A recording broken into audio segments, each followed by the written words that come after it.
Hey everyone, welcome back to my channel. Love seat after the marriage का last part लेके आ गई हूँ। Guys I am so sorry कि मैं लेट अपलोड कर रही हूँ फिर से, पर मैं क्या करूँ, मैं रोज़ा रख के रिकॉर्ड करती हूँ और मेरा गला पूरा सूख जाता है और उसमें बहुत मुश्किल होती है मुझे, इसीलिए इतना ज़्यादा लेट मैं अपलोड कर रही हूँ। आई am so sorry for that. Okay, मैं ज़्यादा बकवास नहीं करूँगी, डायरेक्ट आज का इस स्टोरी का लास्ट पार्ट स्टार्ट करेंगे। तो प्रीवियस पार्ट में हमने जैसे देखा था कि हमारा वांग जी जो फाइनली जाके जिस डर को वो अपने अंदर इतने सालों से अपने दिल में इतनी गहराई में छुपा के रखा था, फाइनली जैसे कि वो बोझ उसके दिल से हट गया था। हाँ, यही वो चीज़ था जो उसे बार बार रोक रहा था अपने प्यार से, या फिर कह लो कि फिर से किसी को प्यार करने से उसे रोक रहा था। उसका दिल उसे रोक रहा था क्योंकि उसका दिल ऑलरेडी एक बार हर्ट हो गया था। यू नो व्हाट, जब फर्स्ट लव आपको धोखा देता है तो कहीं ना कहीं दिल में एक डर बैठ जाता है, खास करके उन इंसानों के लिए जिनका दिल पहले से कमज़ोर होता है। और इनफैक्ट वांग जी का वैसा ही था। उसका दिल कहीं ना कहीं थोड़ा सा कमज़ोर था, थोड़ा नहीं तो बहुत नाजुक सा था, और जिस नाजुक दिल में किसी ने बहुत गहराई से चोट पहुंचाया था। यू नो व्हाट, उसे हम फर्स्ट लव नहीं कहेंगे, ये कह सकते हैं कि भरोसा। हाँ, ये भरोसा कह सकते हैं। लानजान उस टाइम को किसी को अपने पास चाहता था, एक अकेलापन को दूर करने के लिए एक वो पर्सन चाहता था जो हमेशा उसे केयर करे। और कहीं ना कहीं वो लड़की जो उसे दिखावे के लिए ही सही, उसका दिल जीतने के लिए ही सही, वो केयर करता था। और हमारा उस मासूम सा लानजान का दिल उस टाइम यही को, इसी चीज़ को प्यार समझ बैठा था। इसे फर्स्ट लव मैं नहीं कहना चाहूँगा, ये वांग जी के अकॉर्डिंग फर्स्ट लव हो सकता है, पर मेरे अकॉर्डिंग ये वो एक ऐसा चीज़ था जो भरोसा कह सकते हैं हम लोग। वो भरोसा किसी ने तोड़ दिया था, क्योंकि उस टाइम लानजान या फिर वांग जी कहो, वो किसी का भरोसा चाहता था, या फिर कह लो किसी को अपने पास चाहता था जो उसे मिल गया था, और वो ही उसे बहुत बुरी तरीके से चोट पहुंचाया था। और इसीलिए वो डरता था फिर से किसी से प्यार करने का, फिर से किसी इंसान को भरोसा करने का। और इसीलिए कहीं ना कहीं उसे इतने साल लग गए उस चीज़ से हटने का, उस चीज़ को भूलने का। और कहीं ना कहीं जब उसने उस लड़की को वो सब कुछ समझाया कि उसने क्या किया था, क्या गलती किया था, किसी के दिल को तोड़ के कैसा फील होता है, वो सब कुछ उसने उस लड़की को समझाया, तब जाके जैसे कि उसके दिल को एक सुकून सा मिला था। इतने सालों बाद जाके उसे लगा कि हाँ, अब उसके दिल से वो बोझ हट गया है, वो डर हट गया है, वो अपने प्यार के पास वापस जा सकता है जिसे वो प्यार करता है। और एग्जैक्टली प्यार वही होता है जिसमें कोई कंडीशन नहीं होता, जिसमें भरोसा होता है, जिसमें यकीन होता है, जिसके लिए स्ट्रॉन्ग अपने दिल में फीलिंग्स होती हैं। और एग्जैक्टली वांग जी के लिए वही था। वांग जी उस चेंग शियाओ के लिए जो फील करता था, उसके अपोजिट विंग के साथ उसकी फीलिंग्स थी। नहीं, चेंग शियाओ के साथ उसका बिताया हुआ पल वो पहले खूबसूरत बनता था, लेकिन अब उसे वो नाइटमेयर की तरह लगता है। लेकिन जो पल वो विंग के साथ बिताया था वो उसके लिए खूबसूरत थे। वो नाइटमेयर से बाहर आने का एक रास्ता था, एक डोर था, जिस डोर को उसने शायद आज पार कर लिया था। वो अब जाके खुद को फ्री फील करवा रहा था, और बहुत ज़्यादा लाइट ऑफ फील कर रहा था। उस दिन बहुत बारिश हो रही थी, लेकिन फिर भी वांग जी अपने घर वापस जाने के लिए इतने बारिश में कार चलाते हुए अपने मेंशन वापस आया। वो बहुत ज़्यादा बेसब्री से विंग को देखना चाहता था कि विंग ठीक है या नहीं, क्योंकि वो उस टाइम को उसे वहाँ पे शाओ शिनचैन के घर पे रख कर आया था, बस तब तक के लिए जब तक कि वो वापस ना आए। वो जानता था कि विंग वहाँ से डायरेक्ट मेंशन ही जाएगा, और उसे पता भी चल गया था कि वो मेंशन चला गया है। तो वो बस बेसब्री से उसे देखना चाहता था कि वो ठीक है या नहीं। वो उसके लिए परेशान था, और इसीलिए वो जल्दी जल्दी करके घर पहुंचा। लेकिन घर पहुंचने के बाद तो उसे एक और झटका सा मिल गया था। वहाँ आने के बाद उसने देखा कि पूरे मेंशन में ना कोई गार्ड्स थी, ना कोई मेट्स थी, जो भी वहाँ पे काम करते थे वहाँ पे एक भी इंसान नहीं था, एक सिंगल पर्सन नहीं। वांग जी घबरा गया था, वो डर गया था कि विंग ठीक है या नहीं, विंग कहाँ है। वो पूरा मेंशन को ढूंढ लिया था, पूरे मेंशन को उसने पूरा छान मार लिया था, लेकिन वहाँ पे विंग का कोई नामो निशान नहीं था। इनफैक्ट वो विंग के रूम में भी गया था, वो बस उसके रूम को चेक किया, उसके जो बेडरूम जो वॉशरूम था उसे भी उसने चेक किया था, वहाँ पे कोई नहीं था।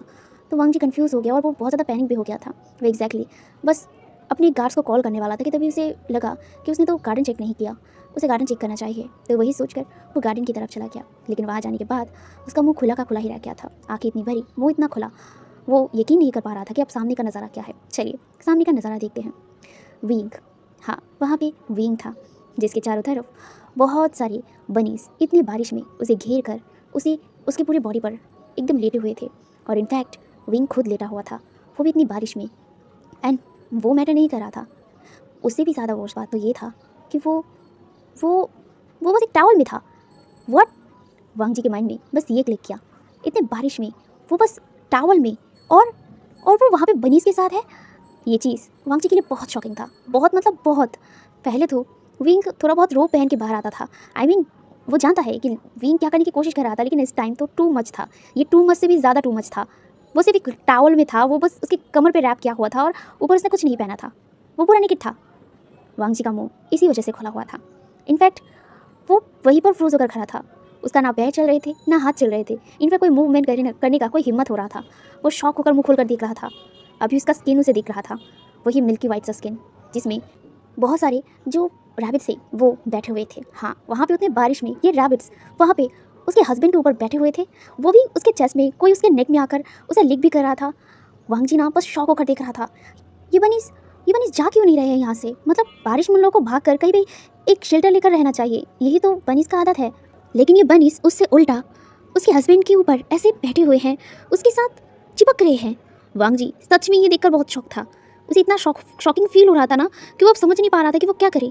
वो बस ब्लाइंडली, मतलब ब्लैंक एक्सप्रेशन के साथ देख रहा था। वो सच में बहुत शॉक था। और इनफैक्ट उसे इससे भी ज़्यादा शॉक तो ये लग रहा था कि ये लोग बारिश में भीग रहे हैं, इतनी बारिश में, और विंग ने भी एक टॉवल पहना है। उसके माइंड में अपने ये घूम रहा था, ये लड़का क्या है? ये लड़का बारिश में वो भी एक टॉवल पहन के भीग रहा है। व्हाट? वो कुछ देर तक ना बस ऐसे ही शॉक था, ऐसे ही शॉक होकर खड़ा हुआ। लेकिन जब उसे होश आया सडनली, तो वो ना वहाँ पे दौड़ के जाने लगा। उसे क्या लगा कि उसके माइंड में बस चल रहा था कि इस लड़के में कोई सेंस नहीं है, वो इतनी बारिश में भीगेगा, उसे ठंड लग जाएगा। उसके माइंड में ये चल रहा था। और ऊपर से वो इन बनीसों से बहुत ज़्यादा गुस्सा है। ये बनीस उसके हस्बैंड के साथ चिपक क्यों रहे थे, और उसे पता नहीं क्यों इन बनीस से ना बहुत जेलसी फील हो रही थी। आई मीन हाँ, ये बनीस उसके हस्बैंड के ऊपर इतना चिपक क्यों रहे हैं? और कोई कोई बनीस तो उसे लिक भी कर रहा था, वो भी इस हालत में जब उसका हस्बैंड नेकेड हो। हाँ, फुल्ली नहीं, बट उसका चेस्ट विजिबल हो रहा था और नेक में कुछ बनीस उसे लिक भी कर रहे थे।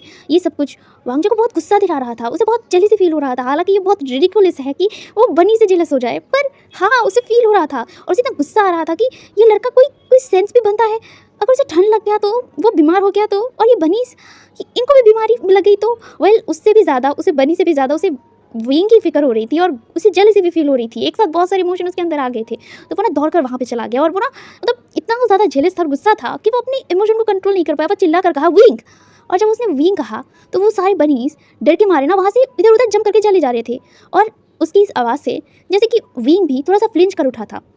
एंड वो जो वहाँ पे लेटा हुआ था, वो उसकी आंखें डायरेक्ट वांग जी की तरफ किया। हालांकि बारिश की वजह से वो पूरी तरीके से देख नहीं पा रहा था, वो लेटा हुआ था, तो बारिश की जो बूंदें थी वो उसके चेहरे पर आके गिर रहा था डायरेक्ट, तो वो उसे ठीक से नहीं देख पा रहा था। तो वो बस अपने आंखों को बार बार ब्लिंक कर रहा था और वो वांग जी को देखने की कोशिश कर रहा था, जहाँ पे वो वांग जी का फेस नहीं देख पा रहा था। दूसरी तरफ वांग जी बहुत ज़्यादा गुस्से में था।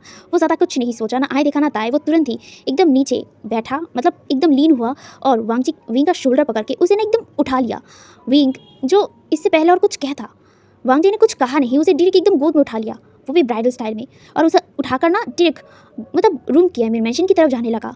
विंग इतना शॉक था कि वो कुछ कह नहीं पाया, बस उसने गिरने के डर से अपने दोनों हाथों को वांग जी के नेक पे रैप कर लिया था, जहाँ पे वांग जी गुस्से में उसे लेकर एकदम मेंशन के अंदर चला गया था। वांग जी जो इतना गुस्से में था कि वो कोई बात नहीं कर रहा था, और शायद विंग भी कोई बात नहीं कर रहा था। विंग ने कुछ कहा ही नहीं था और ना ही वांग जी को कुछ सुनना था। वो डायरेक्ट उसे लेकर ना एकदम रूम के पास आ गया। आई मीन वो स्टेयर से उठ कर ना एकदम अपने रूम पे चला गया था और उसे लेकर एकदम बेड पर ना बिठा दिया। और बिठाने के बाद वो इस बार जाके वांग जी विंग की तरफ देखा। मतलब इतनी देर तक ना वो इतने गुस्से में था कि वो वांग जी विंग की तरफ देखा भी नहीं था, लेकिन अब जाके वो विंग की तरफ देखा जिसने अपना सिर ही नीचा करके रखा था। वांग जी बहुत ही ज़्यादा गुस्से में था, तो वो ना अपना गुस्सा कंट्रोल नहीं कर पा रहा था। वो ना गुस्से में लेकिन थोड़ा सा कंट्रोल रखते हुए कहता है ये क्या था, जहाँ पे ये सुनकर विंग ने कोई जवाब नहीं दिया। तो वांग जी जब गुस्से में इस बार थोड़ा दांत पीसते हुए कहा ये क्या था, ये क्या क्या है तुमने, हाँ ये, इस बार थोड़ा सा हार्शली वांग जी ने कहा था, जहाँ पे ये सुनने के बाद इस बार जाके विंग ने एकदम लो टोन में जवाब दिया मैंने क्या किया। ये सुनकर वांग जी को ना और भी ज़्यादा गुस्सा आ गया। वो इतना ज़्यादा गुस्से में आ रहा था ना, वो ना कहता है कि क्या किया, मतलब तुम इतनी बारिश में वहाँ पे भीग रहे थे, हाँ अगर तुम्हें ठंड लग जाता तो, और ये क्या है, तुम सिर्फ टॉवल में वहाँ पे क्यों गए थे, हाँ और तुम पागल हो चुके हो, अगर तुम्हें कुछ हो जाता तो, तुम इतनी बारिश में और तुम्हारे सिर में चोट लगा था तो तुम्हारा बैंडेज कहाँ गया है, तुमने बैंडेज क्यों खोला, हाँ तुमने डॉक्टर से कंसल्ट किया, तुमने शाओ से कंसल्ट किया, तुम क्यों कोई भी बात मेरी क्यों नहीं सुनते, हाँ तुम खुद को क्यों चोट पहुंचाने पे तुले हो, हाँ और गार्ड्स कहाँ गए, हाँ मेड्स वो सब कुछ कहाँ गए हैं, तुम इस मेंशन में अकेला क्या कर रहे हो, क्या तुम पागल हो चुके हो, क्या तुम फिर से कोई मुसीबत में पड़ना चाहते हो, हाँ क्या तुम फिर से चाहते हो कि कोई आए और फिर से तुम्हें पकड़ के कहीं पे लेके जाए और फिर से मैं जाऊँ तुम्हें वहाँ से बचाकर एकदम बाहर निकालने के, जैसे कि उस दिन हुआ था, हाँ सिर में चोट लगने के बाद भी तुम्हें ये सबक नहीं मिला कि तुम्हें अकेला इस घर में नहीं रहना चाहिए, हाँ तुम्हें क्या लगता है कि मैं हर वक्त मैं तुम्हें बचाने के लिए आ पाऊंगा, हाँ क्या तुम मुझे रोबोट समझते हो या फिर तुम ये समझते हो कि मैं हमेशा तुम्हारी लेवल पर रहूंगा, तुम खुद को क्यों चोट पहुंचाने पे मैं तुले हो, हाँ तुम खुद को क्या समझते हो, मुझे ये बताओ। वो ऐसे ही बकवास किए जा रहा था, उसने ये भी नहीं सोचा कि उसने ये क्या कह दिया है। लेकिन जब उसे रियलाइज़ हुआ कि गुस्से में उसने क्या कह दिया है, वो एकदम शांत हो गया, मतलब एकदम चुप हो गया।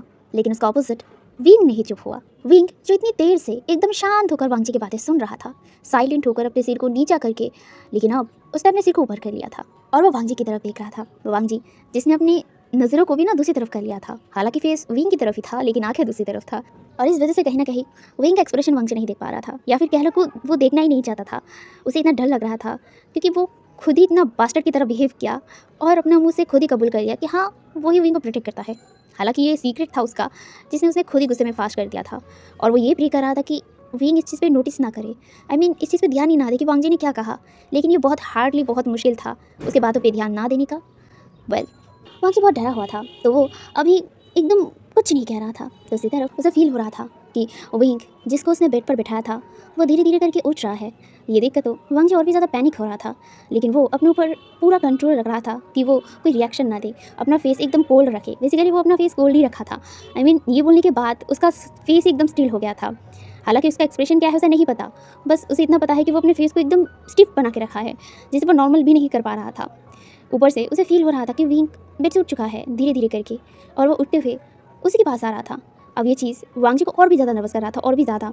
वो कुछ रिएक्ट करना चाहता था लेकिन वो कर नहीं पा रहा था। उसकी बॉडी वहीं पे फ्रोज था, उसकी हाथ जहाँ पे था वहीं पे एकदम स्टिल था, वो एकदम पूरा स्टिल खड़ा था वहाँ पे। दूसरी तरफ उसे फील हो चुका था कि विंग चलते चलते उसके सामने आ गया है और उसके सामने खड़ा भी हो गया है। अब ये देखा तो वांगजी डेफिनेटली समझ गया था कि विंग कुछ कहेगा। अब वो इंतज़ार कर रहा था कि विंग क्या कहेगा। उसने अभी भी विंग की तरफ अपना चेहरा नहीं किया था, अपने आंखें नहीं किया था, उसने अपने आंखों को दूसरी तरफ करके रखा था। हालांकि वो पूरा फील कर सकता था कि वांगजी के सामने विंग खड़ा है एकदम वहाँ पे, लेकिन वो अपने नज़र अभी भी डर के मारे विंग की तरफ कर ही नहीं पा रहा था, जहाँ पे वो इंतज़ार कर रहा था कि विंग कुछ कहेगा। लगभग 5 मिनट हो गए लेकिन विंग ने कुछ नहीं कहा। अब ये देखकर वांगजी पूरा थोड़ा सा ना कन्फ्यूज हो गया था। वो मनी मन सोचने लगा था कि विंग कुछ कह क्यों नहीं रहा है। ऑब्वियसली उसने जैसा कहा है, विंग को तो कुछ कहना चाहिए। क्या विंग कुछ कहना नहीं चाहता, या फिर विंग ने सच में कुछ सुना नहीं है? नहीं, ऐसा हो नहीं सकता कि वो नहीं सुना होगा, पर हो भी तो सकता है कि वो सुना नहीं है ठीक से, क्योंकि वो बहुत ज़ोर ज़ोर से बोल रहा था, और नहीं, शायद नहीं सुना होगा, है ना? वो ये सब कुछ कन्फ्यूजन में सोच रहा था, और वो धीरे धीरे करके ना अपनी नज़रें जो वो दूसरी तरफ करके रखा था, वो धीरे धीरे करके विंग की तरफ कर रहा था। हालांकि उसे अभी भी थोड़ा डर लग रहा था, लेकिन फिर भी वो अपनी नज़रों को धीरे धीरे करके विंग की तरफ किया, और उसकी नज़रें पहले विंग के टावल की तरफ किया जो उसकी कमर पर रैप किया हुआ था। एंड तब जाके उसे अपने दिमाग में हिट हुआ। वो तो काइंड ऑफ भूल ही चुका था गुस्से में कि विंग टावल में है। वो गुस्सा तो इसी वजह से ही हुआ था, लेकिन कुछ टाइम के लिए उसके माइंड से ये चला ही गया था कि जो विंग है वो टावल में था, और अब जाके इसे रियलाइज़ हुआ कि हाँ विंग टावल में है, सिर्फ एक सिंगल टावल, इसके अलावा विंग के बॉडी पे कुछ नहीं है, कुछ भी नहीं। वो उसके सामने अभी नेकेड है, और ये समझने के बाद ही ना उसका बॉडी ना अजीब सा रिएक्ट करने लगा था। उसे नहीं पता कि उसने क्या रिएक्शन दिया था, पर फिर भी वो उस पर्सन से प्यार करता है जो अभी उसके सामने खड़ा है, और वो ऐसी हालत में खड़ा है, तो एक पर्सन का रिएक्शन कैसा होगा। और उस टाइम तो वो गुस्से में था, लेकिन अभी उसका गुस्सा तो कोसों दूर था, कहाँ था उसे नहीं पता, पर अभी सिचुएशन कुछ और बन रहा था, क्योंकि ना चाहते हुए भी उसकी नज़रें बार बार उसी टावल की तरफ जा रहा था। इनफैक्ट इस सिंगल टावल के ऊपर नहीं, विंग की पूरी बॉडी के ऊपर जा रही थी। ये चीज़ वांगजी समझ पा रहा था। ऑब्वियसली वो इतने दिनों से, इनफैक्ट जो भी चीज़ विंग करता आ रहा था, वो सारी चीज़ वो कितना इग्नोर करने की कोशिश करता है, एक वो ही जानता है, क्योंकि वो ये सब कुछ देखकर भी ना देखने का प्रिटेंड करता था। और ये चीज़ बहुत हार्ड था, बहुत ज़्यादा, उसके लिए तो बहुत एक्सट्रीमली हार्ड था। जैसे कि उस दिन हुआ था जब विंग उसे सड्यूस करने आया था। हाँ, संडे, उस मॉर्निंग में ना जाने विंग ने क्या किया था वांगजी के ऊपर, कि वांगजी उस टाइम बहुत आउट ऑफ कंट्रोल हो गया था। ये वैसा चीज़ था जो वांगजी ने कभी एक्सपीरियंस नहीं किया था, सच में कभी नहीं किया था। इनफैक्ट उसके मन में कभी आया नहीं था ये थॉट, लेकिन उस दिन आया था जब वांगजी के सामने विंग वैसे हालत में आया था। एक शॉर्ट सा पैंट, एक लूज सा ड्रेस पहना था, जिसमें उसकी चेस्ट, उसकी लेग्स दिख रही थी। वांगजी परवर्ट नहीं बनना चाहता था, उसकी नज़रें वो हटाना चाहता था, लेकिन कहीं ना कहीं उसकी नज़रें उसकी आंखों से उसकी बॉडी जैसे कि उसे धोखा दे रहा हो। उसे खुद समझ नहीं आ रहा था कि वो क्यों ये कर रहा है। उसे ये नहीं करना चाहिए, उसे नज़रें हटा लेना चाहिए, उसे ये देखना नहीं चाहिए, लेकिन नहीं, ना उसका दिल मान रहा था, ना ही उसकी बॉडी मान रहा था। उसका ब्रेन तो उसे कब का बोल रहा था कि अपना आंखें हटा ले, लेकिन वांगजी नहीं कर पाया था। वांगजी की नज़रें विंग की पूरी बॉडी पर थी। उसके अंदर एक ना जाने की ज्वालामुखी फटने जैसा था। हाँ, वो ज्वालामुखी जैसे कि वो कई सालों से रोके रखा हो, या फिर कह लो उस पर्सन के लिए रोके रखा हो जो उसके लिए हो, वो उस इंसान से प्यार करता हो, और वो ज्वालामुखी जैसे कि फटने जैसा होता। पर फिर भी वो अपने ऊपर कंट्रोल कर रहा था। हालांकि वजह उसे पता था, पर फिर भी उसकी नज़रें उसकी बॉडी माने तो ना, वो बस विंग को देख रहा था। वो समझ गया था कि विंग अनकंफर्टेबल हो रहा था ऐसी ड्रेस पहनने से, क्योंकि जितना उसे समझ आया था विंग की नेचर से कि विंग ये सारी चीज़ें अभी पहनना कंफर्टेबल फील नहीं करता। वो थोड़ा अनकंफर्टेबल था वांगजी के सामने, और वांगजी नहीं चाहता था कि विंग अनकंफर्टेबल फील करे, लेकिन वो भी देखना चाहता था कि विंग क्या करता है। विंग जब उसके पास आया, उसके सामने आके स्माइल किया, हाय, उस टाइम तो वांगजी का दिल जैसे बाहर आने को था। आई मीन वो शायद भंगड़ा करता बाहर आकर, या फिर वो खुद भंगड़ा करता, उसे नहीं पता उस टाइम उसने क्या सोचा। बस वो देख रहा था विंग को बहुत गौर से, बहुत करीब से। जो विंग उसके करीब आया, उसके सामने आया, उसे देखकर स्माइल किया। हाय, वांगजी का दिल तो गार्डन गार्डन हो गया था, पर फिर भी वो अपने इमोशन को कंट्रोल कर रहा था, रोक रहा था कि वो कुछ ऐसा ना कर दे जो उसे नहीं करना चाहिए। वांगजी उस ब्रेकफास्ट टेबल पे अपने खाने से ज़्यादा विंग को अपने खाने की तरह देख रहा था। हाँ, ये उसने सोचा है, ऑफकोर्स क्यों नहीं सोचेगा, है तो उसका हस्बैंड ही, और सबसे बड़ी बात, वो प्यार करता है उससे। अब ये वो हज़ारों लोगों से छुपाए, पर खुद के दिल से कैसे छुपाएगा, खुद से कैसे छुपाएगा, वो ये मानता है, पर वो डरता था उसे बताने से, फिर से अपने दिल को चोट पहुंचाने से, इसीलिए खुद को रोक लिया। पर उसकी नज़रें तो रोकने जैसा नहीं था, वो बस विंग को देख रहा था। उसे जब विंग खा रहा था एक एक बाइट, जैसे कि वांगजी की निवाला विंग के गले से निकल रहा हो। वांगजी तो बस अपना सलाइवा ही निकलता रह रहा था, अपने खाने से भी ज़्यादा वो विंग के खाने के ऊपर मतलब नज़रें गड़ाए रखा था उसकी तरफ। उसकी खाना जैसे वो निकलता था, उसके गले से कैसे निकलता है, उसकी वो एडन एप्पल, वो सब कुछ वो देख ही जा रहा था। हालांकि वो अपना हर कोशिश कर रहा था अपने आप को रोकने की, लेकिन हाथ तो तब पार हो गया जब उसे कुछ फील होने लगा अपने बॉडी पे, और वो वहाँ पे एक भी मिनट रोक नहीं पाया खुद को।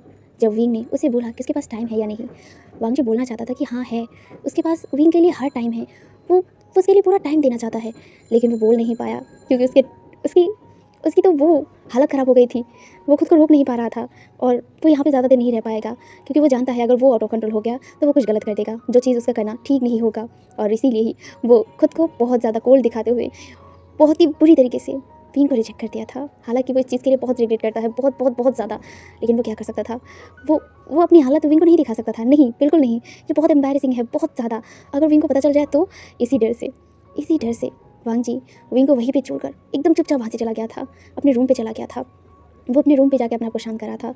वो खुद को बहुत ज़्यादा कोस रहा था, कर्स कर रहा था कि वो ऐसे कैसे हो सकता है, वो ऐसे कैसे अनकंट्रोल हो सकता है, लेकिन वो नहीं जानता है वो बहुत ज़्यादा आउट ऑफ कंट्रोल हो गया था उस टाइम। वो बहुत ज़्यादा हार्ड हो गया था, बहुत ज़्यादा, इतना ज़्यादा कि वो वॉशरूम में ही बहुत देर बिता दिया था। उसने खुद को शांत किया, उसके बाद मास्टरबेट किया, उसके बाद वो कोल्ड शावर लिया और फिर अपने आप को शांत किया। वो जैसे तैसे अपने आप को शांत किया, लेकिन उसकी आंखों के ऊपर से जैसे कि वो चीज़ हट ना रहा हो। उसकी नज़रों में बस विंग हो, बस ओनली विंग। वो फेस से जाके विंग को बोलना चाहता था कि उसके पास टाइम है, लेकिन वो बोल नहीं पाया। जब वो चिंग शाओ का मैसेज देखा था कि वो वापस आ गया है, तब वो अपने आप को रोक लिया था। इनफैक्ट वो बहुत ज़्यादा शॉक हो गया था चिंग शाओ का मैसेज देखकर। वो समझ नहीं पा रहा था कि वो क्या करे, और इसी सोच में ही तो वो गार्डन में था।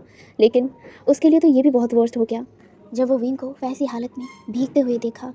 वो पल जैसे कि विंग वांगजी के लिए रुक गया था, पूरी दुनिया रुक गया था उसकी नज़रों पे। बस विंग था जो स्माइल कर रहा है, वही बनी सा स्माइल जो वो कब से देख रहा है, वही फ्री सोल जो उड़ रहा था। वो कितना खूबसूरत था, कितना ज़्यादा उसकी बॉडी शाइन कर रही थी, जैसे उसे पुकार रहा हो, उसे छूने के लिए, उसे टच करने के लिए। ना जाने वांगजी के दिल में कौन सा तूफान चल रहा था, अपने ही दिल के साथ, अपने ही डर के साथ। उसे एक पल के लिए विंग के पास दौड़ के जाने का मन कर रहा था, उसे छूने का मन कर रहा था, उसे किस करने का मन कर रहा था, लेकिन एक ही पल उसे खुद को रोकने का मन भी कर रहा था। उसकी डर की वजह से वो खुद को रोक रहा था, लेकिन हद तो तब पार हो गया जब उसने वो वो वो लड़का जो विंग को हक कर रहा था, वो नी हुसैन, हाँ वो नी हुसैन था, जिसे वांगजी बहुत जेलस हो गया था। वो विंग को छू नहीं सकता, लेकिन वो लड़का, वो हुसैन उसे कैसे छू सकता है, और विंग उसे कैसे किस कर सकता है, वो कैसे उसे ऐसे टच कर सकता है। वांगजी को उस टाइम बहुत बड़ा वाला जेलसी फील हुआ था, बहुत बहुत बहुत बुरी वाला। उसे इस चीज़ से बहुत गुस्सा आ रहा था कि वो क्यों टच नहीं कर सकता विंग को, कोई और कैसे उसे टच कर सकता है। ये चीज़ वांगजी के दिल में चल रहा था। वो खुद को बहुत ज़्यादा कंट्रोल करने की कोशिश कर रहा था, लेकिन इस बार हो नहीं रहा था। वांगजी को बहुत जेलसी फील हो रही थी उस लड़के से। वो लड़का, उसकी हिम्मत कैसे हुई विंग को छूने की। विंग को छूने का सिर्फ उसका हक है, ये उसका हक होगा। वो विंग का हस्बैंड है, वो ही उसे छू सकता है, लेकिन कोई और उसे छू दे और ये चीज़ वांग जी कैसे बर्दाश्त करे, कैसे कैसे खुद को बर्दाश्त करे। वो ना जाने कितना ज़्यादा खुद को रोक रहा था, उसे इतना गुस्सा आ रहा था, इतना जेलसी फील हो रहा था कि जैसे कि वो सब कुछ जला देगा सिर्फ विंग के लिए। वो विंग को अपने पास चाहता था और कोई भी इंसान को वो विंग को छूने नहीं देना चाहता था, लेकिन फिर भी वो अपने आप को रोक रहा था। लेकिन उसका ये कंट्रोल कितनी देर तक रहता, जब वो विंग के पीछे पीछे एकदम उस क्लब में गया जो जहाँ पे जाकर उसका गुस्सा इतना ज़्यादा बढ़ चुका था। मतलब ये इतना गुस्सा था कि जैसे कि वॉल्केनो फटने वाला हो वांग जी के सिर से। वो बहुत ज़्यादा गुस्से में था, उसे इतना ज़्यादा जेलसी और इतना ज़्यादा गुस्सा विंग के ऊपर आ रहा था कि उसकी हिम्मत कैसे हुई, वो कैसे किसी को खुद को टच करने दे सकता है। और वो लड़कियाँ, वो शेमलेस लड़कियाँ किस तरह से विंग को छू रहा है और विंग ये अलाउ कर रहा है। वांग जी सच में उस टाइम गुस्सा हो गया था, बहुत ज़्यादा, बहुत गुस्सा, एकदम उसकी जैसे कि रग रग में बह रहा था। उसे इतना गुस्सा आ रहा था, उसे मन कर रहा था कि वो अभी के अभी विंग के पास जाए और वो विंग को वहाँ से खींच के उसके साथ लेके जाए और उसे उतना पनिश करे कि वो कभी भी किसी को भी खुद को सूने ना दे सिवाय वांग जी के। वो ये समझा देना चाहता था, लेकिन वो ये नहीं कर पाया। वो खुद को फिर से रोक लिया था। हालांकि उसका गुस्सा इतना था कि वो बस वहाँ पे जाए और विंग को वहाँ से खींच लाए, लेकिन वो फिर भी अपने ऊपर कंट्रोल रखकर उस क्लब से बाहर निकल गया था। और शायद यही तो गलती था जो शायद वांग जी ने किया था। वांग जी अगर उस क्लब से ना निकलता तो वो चेंग शाओ विंग को उठाने की हिम्मत भी नहीं करता। वांग जी को जब वो मैसेज मिला जो चेंग शाओ ने उसे किया था, वो एक भी पल वहाँ पे रुका नहीं था। वो समझ गया था कि ये चेंग शाओ क्या करने वाली थी, इसीलिए वो विंग को बचाने के लिए वहाँ पे दौड़ के चला गया था। और थैंक गॉड कि विंग उसे मिल भी गया था। लेकिन इस बार वांग जी का गुस्से का वोल्केनो जैसे कि फट चुका था, एक नहीं 100।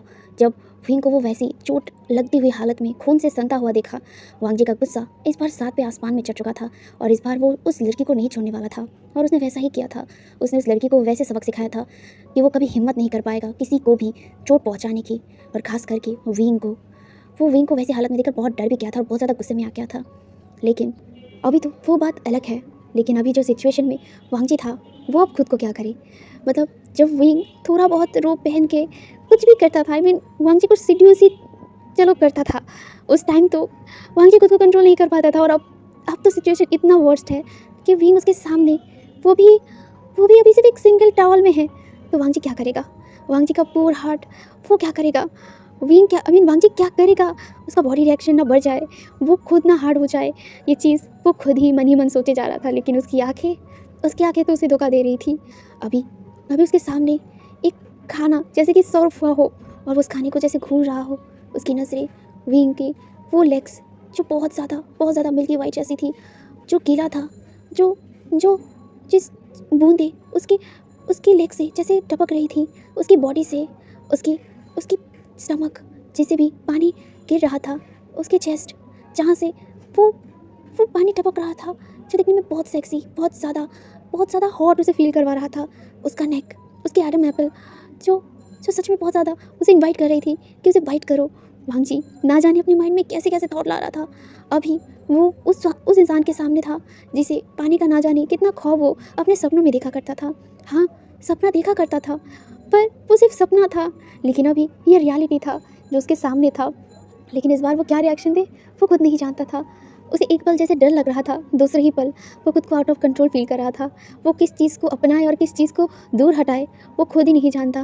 क्या वो अपने लस्ट को हावी होने दे या फिर अपने डर को हावी होने दे, वो नहीं जानता है। बस वो जानता है कि अभी उसके सामने विंग जो बस नेकेड खड़ा है, ऑलमोस्ट एक्सपोज ही। वांग जी जो ब्लिंक करना भूल चुका था और अपनी आंखों को वांग जी विंग के बॉडी से हटाना भूल चुका था। बस लिटरली वो उसे घूर रहा था, एकदम एक हंग्री बीस्ट की तरह घूर रहा था। और उसकी नज़रें अभी तक विंग के चेहरे पर नहीं गया था, बस उसकी बॉडी पर जा रहा था। वो उसकी बॉडी को घूरे जा रहा था। वो खो चुका था अपने सपनों में, अपने ख्वाबों में, कि तभी उसे एक आवाज़ सुनाई दी जैसे कि कोई चुटकी बजा रहा हो।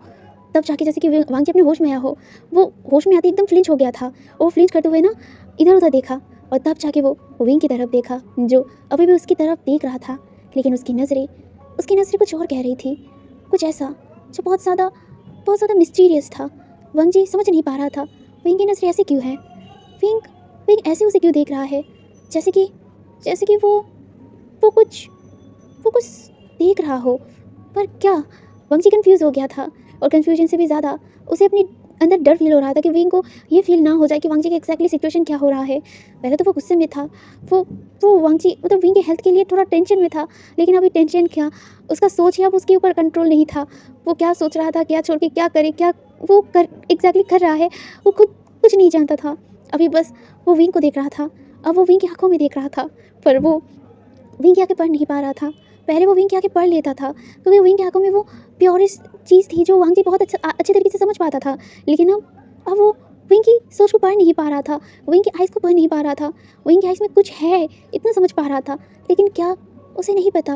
वो बस उसे देख रहा था इससे पहले कि वो कुछ और अपने मुँह से कहे कि तभी उसे एक और झटका मिला जब वांग जी के सामने विंग और पास आया। वो पहले तो थोड़ा डिस्टेंस में था, वो दोनों थोड़ा डिस्टेंस में थे, लेकिन अभी वो डिस्टेंस धीरे धीरे कम हो रहा था। वो विंग उसके पास क्यों आ रहा है, इतने करीब। वांग जी पहले ही बहुत ज़्यादा नर्वस था अपनी बॉडी की हालत की वजह से।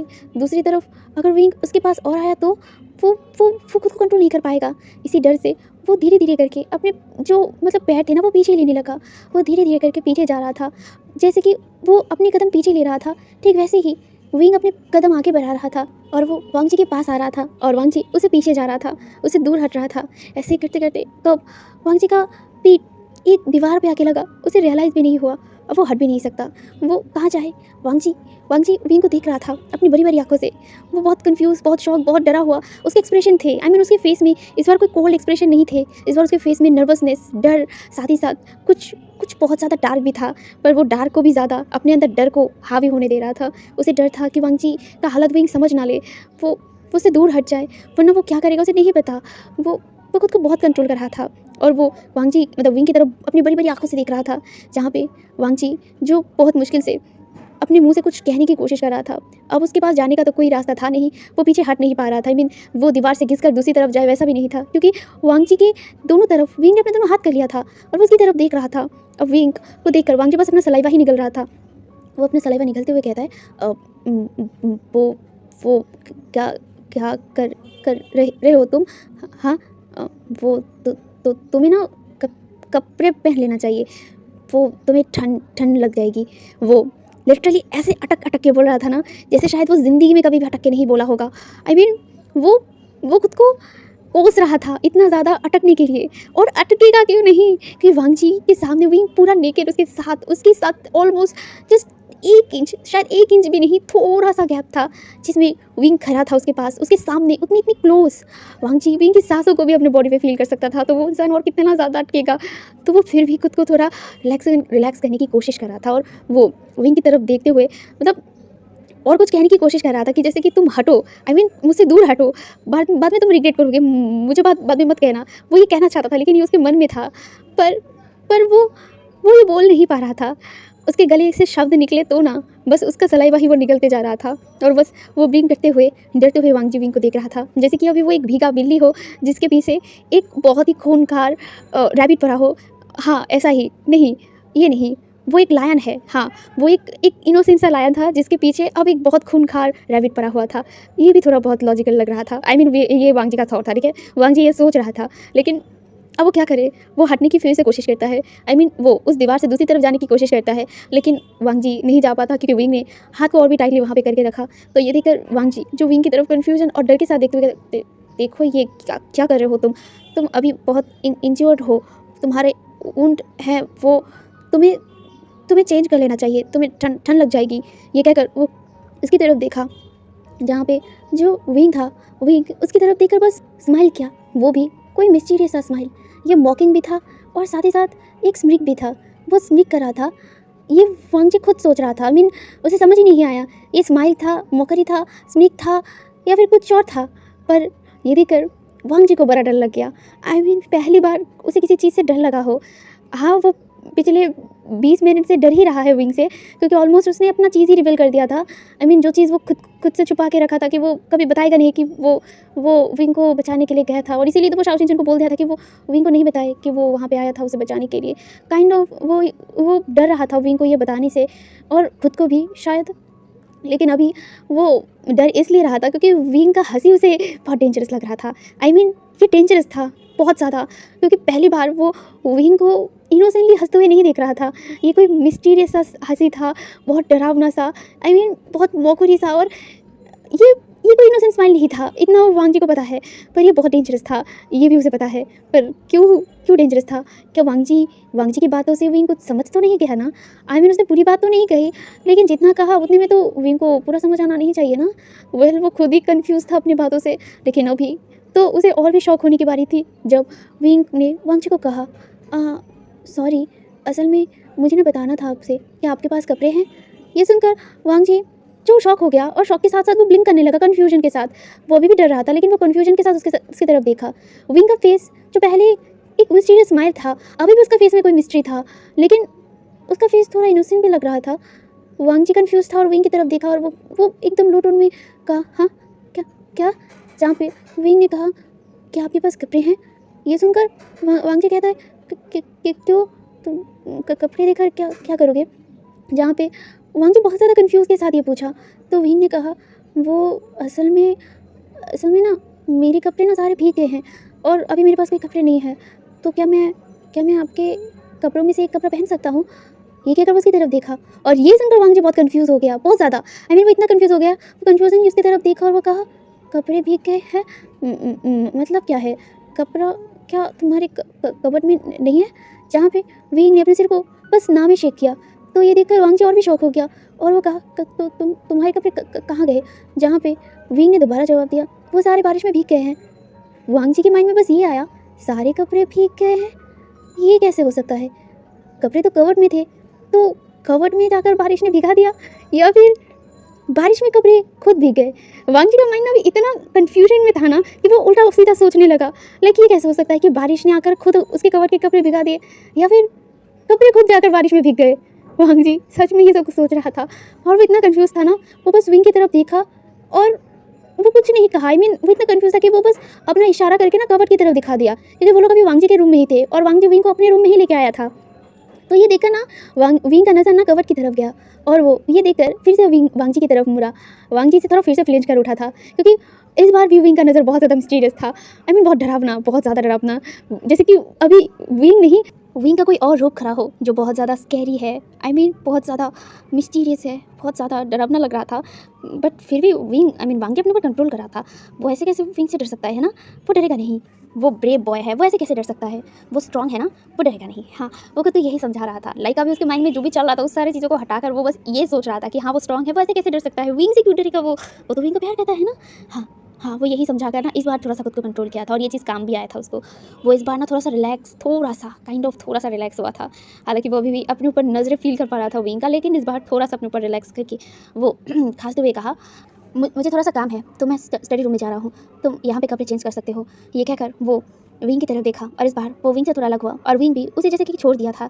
इसे वांग जी को थोड़ा और रिलैक्स फील हुआ था, जैसे कि वो एक रिलीफ फील कर रहा हो, और उसे लग रहा था कि शायद विंग ने उसकी बॉडी की हालत को नोटिस नहीं किया होगा, और इसे तो वो और भी ज़्यादा ग्लैड था कि विंग ने शायद नोटिस नहीं किया, वरना वो बहुत बुरी वाला, मतलब बहुत बुरी तरीके से कोई बहुत बुरी वाली एम्बैरेसमेंट में फंस जाता, और वो उस टाइम पता नहीं क्या कर डालता खुद के साथ। इसीलिए वो बस जैसे तैसे यहाँ से हटना चाहता था, वो बस अपने स्टडी रूम में जाना चाहता था। उसने ना विंग से अपना आँखों को भी हटा लिया था, क्योंकि उसे पता है कि वो दोबारा विंग की तरफ देखा तो पता नहीं उसे और क्या हो जाएगा। ऑलरेडी उसकी बॉडी की हालत बहुत ख़राब थी, खास करके नीचे वाला हालत तो और भी बुरा था। तो वो बस जैसे तैसे करके अपने हाथों को संभालते हुए, उस जगह पे संभालते हुए बस एकदम ऐसे चल रहा था जैसे कि कुछ हुआ ही ना हो। वो अपने वीक पैरों के साथ धीरे धीरे करके डोर के पास चला गया था। हालांकि उसे बहुत अजीब सा लग रहा था कि जैसे कि कोई चीज़ उसे घूर रहा हो, लेकिन वांग जी वो अभी कुछ और सोचना नहीं चाहता था। वो बस अपने बॉडी की हालत को लेकर पड़ा था। वो बस ऐसे ही डोर के पास गया, डोर को ओपन किया, और बस वहाँ से धीरे धीरे करके निकल गया। और निकलते ही जैसे कि उसे एक मतलब रिली भरी ब्रीथ फील हुआ हो। उसे लग रहा था कि इतनी देर से वो अपने सांसों को ठीक से ले भी नहीं रहा था, जैसे कि वो अब ले पा रहा हो। वो बहुत गहरी गहरी ब्रीथ ले रहा था। वो लेते हुए धीरे धीरे करके इस बार एकदम दीवार पे रेंगते हुए चल रहा था। आई मीन उसकी हालत अब बहुत ख़राब हो गया था। इतनी देर से वो होल्ड करके रखा था, बट अब उसे होल्ड नहीं हो रहा था। वो बस अपने रूम की तरफ देखा, जो डोर मतलब उसे बंद कर दिया था। जब आ रहा था वो बाहर, तो उसे बंद कर दिया था, वो अभी भी बंद है। ये देखकर वांग जी बहुत रिलैक्स था, तो वो धीरे से बस दीवार के साथ रेंगते रेंगते अपने लड़खड़ाते पैरों के साथ बस स्टडी रूम की तरफ बढ़ रहा था। लिटरली उसके दोनों हाथ बस दीवार पे थे, और बस वो दीवार के भरोसे चल रहा था। अपनी हालत को कंट्रोल करते हुए वो लंगड़ाते चल रहा था। लिटरली वो लंगड़ाते लंगड़ाते बस अपने स्टडी रूम के डोर के पास आया। और बस एक भी पल जाया ना कर वो स्टडी का रूम खोला और अंदर घुसा और तुरंत ही उसे बंद करा और उसी दीवार पे उसी डोर पे वो लीन हो गया। वो लीन होकर इस बार बस अपने ऊपर और कंट्रोल ही नहीं किया। वो बेड ओपन किया, अपना हाथ अंदर दिया और बस शांत करने लगा खुद को। वो शांत कर रहा था खुद को और वो कोस रहा था, कस कर रहा था कि वांगजी तू पागल हो चुका है। अगर उसे पता चल जाता तो, अगर अगर वो कुछ और फील कर लेता तो वो क्या एम्बैरेसिंग हो जाता। तो खुद को एम्बैरेस करने पे तुली है। हाँ, अगर अगर वो डरता तो तुझसे तो क्या करता तू? हाँ, तू पागल हो चुका है। तो ऐसे कैसे अनकंट्रोल हो सकता है? हाँ, क्या होगा तेरा? तू तू तू खुद पे पहले कितना कंट्रोल रखता था, अब क्या हुआ? अब क्या हुआ तुझे? शांत हो जा, शांत हो जा। कर्ज कर रहा था वो, खुद बहुत ज़्यादा खुद पे कर्ज कर रहा था, लेकिन वो अपने आप पे ऊपर और कंट्रोल भी नहीं कर पा रहा था। थैंक गॉड कि ये जो रूम था, ये मतलब स्टडी रूम, ये एकदम साउंड प्रूफ था। तो यहाँ में वो जितना चिल्लाएगा, कुछ भी करेगा तो कोई आवाज़ बाहर नहीं जाएगा। और इसीलिए वो रिलैक्स था, तो वो खुद को चिल्ला चिल्ला कर कर्ज कर रहा था और साथ ही साथ वो अपने आप को प्लेजर भी कर रहा था। जहाँ पे वो बहुत देर तक ट्राई करता है अपने आप को प्लेजर करने की, बट पता नहीं क्यों आज वो हो नहीं पा रहा था। जितने दिनों तक उसे ऐसी सेक्सुअल वाली हरकतें हुआ उसके साथ, जब भी वो हार्ड हो जाता था तो वो जैसे तैसे करके अपने आप को शांत कर लेता था, वो रिलीज़ हो जाता था। लेकिन आज वो हो नहीं रहा था। वो ना जाने कितनी बार विंग का नाम लिया हो खुद को प्लेजर करने के लिए, विंग के बारे में सोचने लगा हो, पर आज वो एकदम ही खुद को प्लेजर नहीं कर पा रहा था। वो शांत नहीं हो पा रहा था, वो शांत नहीं हो रहा था। वो अभी लिटरली स्टडी रूम के वॉशरूम में चला गया था। अपने हालत को देखकर वो वॉशरूम में चला गया था। उसका कोट उसने बाहर कहीं पे ज़मीन पे फेंक दिया था, अपना टाई भी उसने खोल कर कहीं पे फेंक दिया था, और अपना जो शर्ट का बटन था उसने ऑलमोस्ट एकदम अपने निवल तक आकर खोल दिया था। उसे इतना गर्मी लग रहा था। वो वैसी हालत में ही ना डायरेक्ट बस वॉशरूम में चला गया था, और लिटरली 20 मिनट से भी ज़्यादा हो चुका था, पर अभी भी वो शांत नहीं हो रहा था। उसे शांत फील नहीं हो रहा था।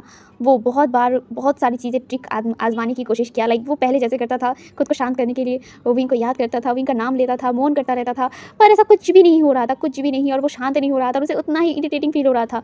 वो गुस्से में ना पानी भी ऑन कर दिया था और पानी में भी वो ट्राई कर रहा था, लेकिन हो नहीं रहा था। वो शांत नहीं हो रहा था, उसे बहुत गुस्सा आ रहा था। ओ गॉड, विंग अगर यहाँ आ गया तो उसे इसी चीज़ का तो डर है। लेकिन थैंक गॉड कि उसने डोर लॉक करके आया था, तो विंग नहीं आ पाएगा। यही सोचकर वो थोड़ा रिलैक्स था। वो रिलैक्स होकर ना बस अपने आप को शांत करने में लग गया। 20 मिनट से 30 मिनट, 30 मिनट से 40 मिनट, 40 से अब ना पूरा 1 घंटा हो गया, पर अभी भी वांगजी शांत नहीं हुआ था। वांगजी समझ नहीं पा रहा था कुछ भी, वो क्या करे, वो शांत क्यों नहीं हो रहा। वो ठीक से खुद को शांत नहीं कर पा रहा था, वो रिलीज़ नहीं हो पा रहा था। उसे बहुत गुस्सा आ रहा था, बहुत ज़्यादा। वो गुस्से में ना एकदम वॉशरूम की दीवार पर ना एक मुक्का मारता है और वो चिल्लाते हुए कहता है, व्हाट द हेल, मैं क्या हो रहा है, मैं खुद को शांत क्यों नहीं कर पा रहा। ओ गॉड, ये क्या कर, वो फिर से कोशिश कर रहा था। वो ना जाने कितनी देर तक मौन किया, कितनी देर तक वो इनका नाम चिल्लाया, चीखा, लेकिन वो नहीं हो पाया। ऑलमोस्ट और 40 मिनट वो वॉशरूम में ही था, भीगता रहा और खुद को प्लेजर करने की कोशिश किया, पर ये नाकाम था। वो अब क्या करे, ऐसी हालत में वो अब क्या करे, उसे कुछ समझ ही नहीं आ रहा था। वो ये सब कुछ सोच ही रहा था कि तभी उसे फील हुआ कि जो उसके स्टडी रूम का डोर ओपन हुआ हो।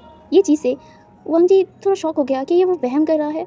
वांगजी समझ नहीं पा रहा था, और ऊपर से वो अभी इस हालत में था कि वो अब कुछ सोचने की समझने की हालत में नहीं था, पर फिर भी उसे थोड़ा डर लग गया। तो वो ना तुरंत ही ना अपने आप को एकदम साफ़ करने लगा। वो जैसा भी था अभी एकदम खुद को ठीक करने लगा। वो ठीक करते हुए ना जो झरना था ना उसे बंद कर दिया, और बंद करते हुए वो जो टॉवल था वो अपने सिर पे डाल दिया और वो उसे पोंछने लगा।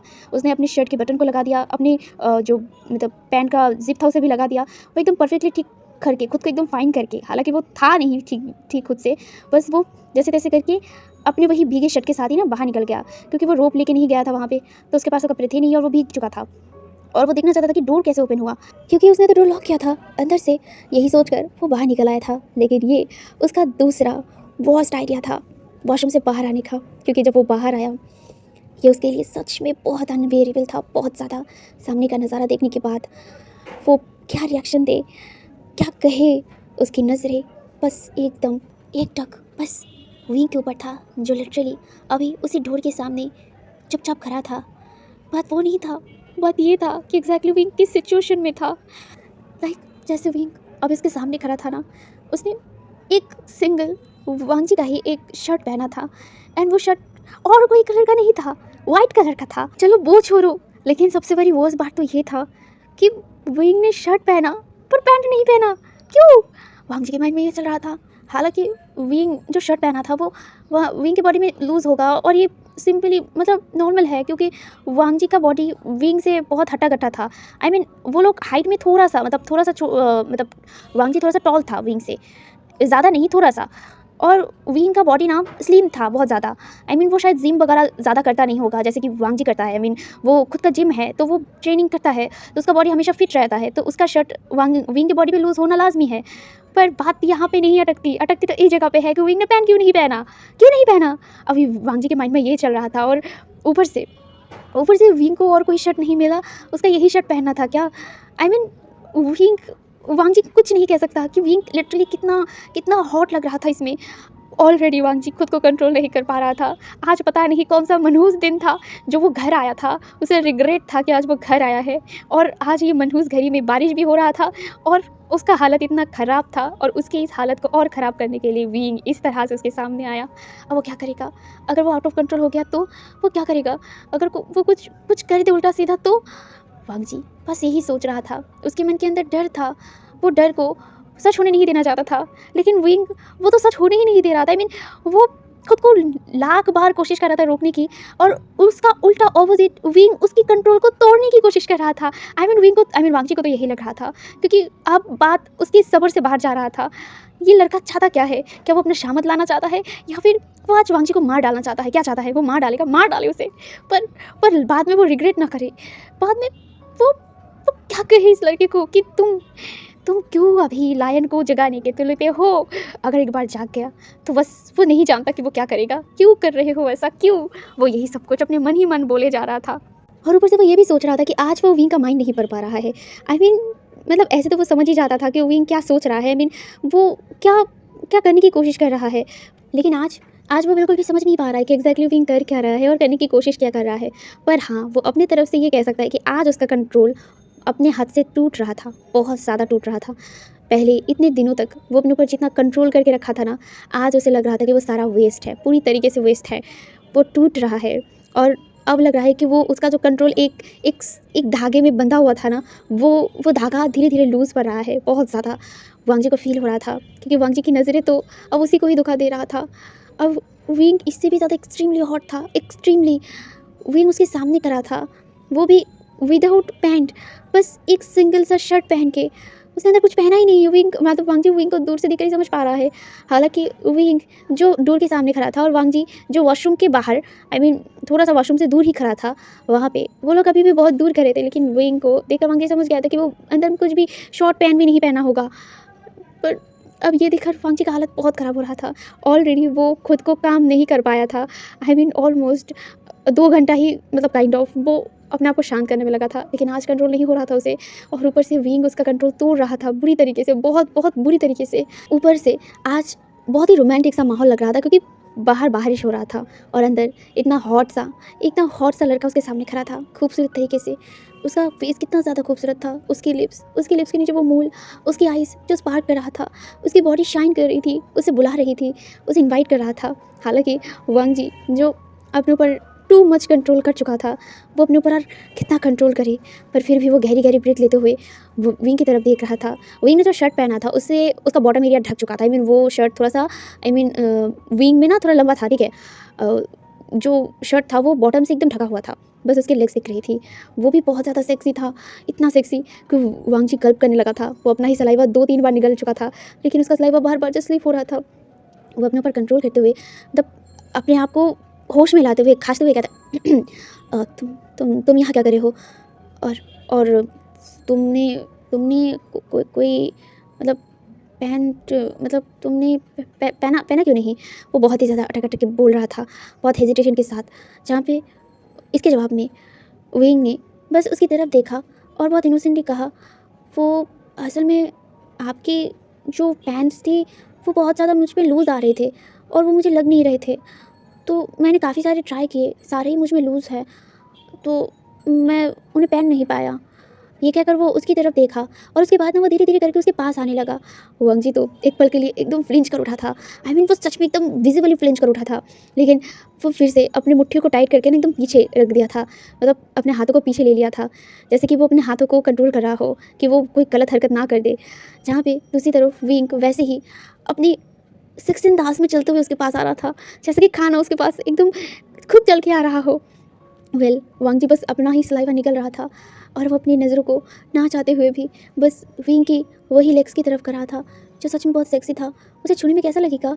वांग जी बस ये सब कुछ सोचे जा रहा था और उतना ही गल्प कर रहा था। तो इसी तरफ विंग उसके सामने आया और उसके सामने खड़ा होते हुए कहा, वैसे आप क्यों भीगे हुए हो।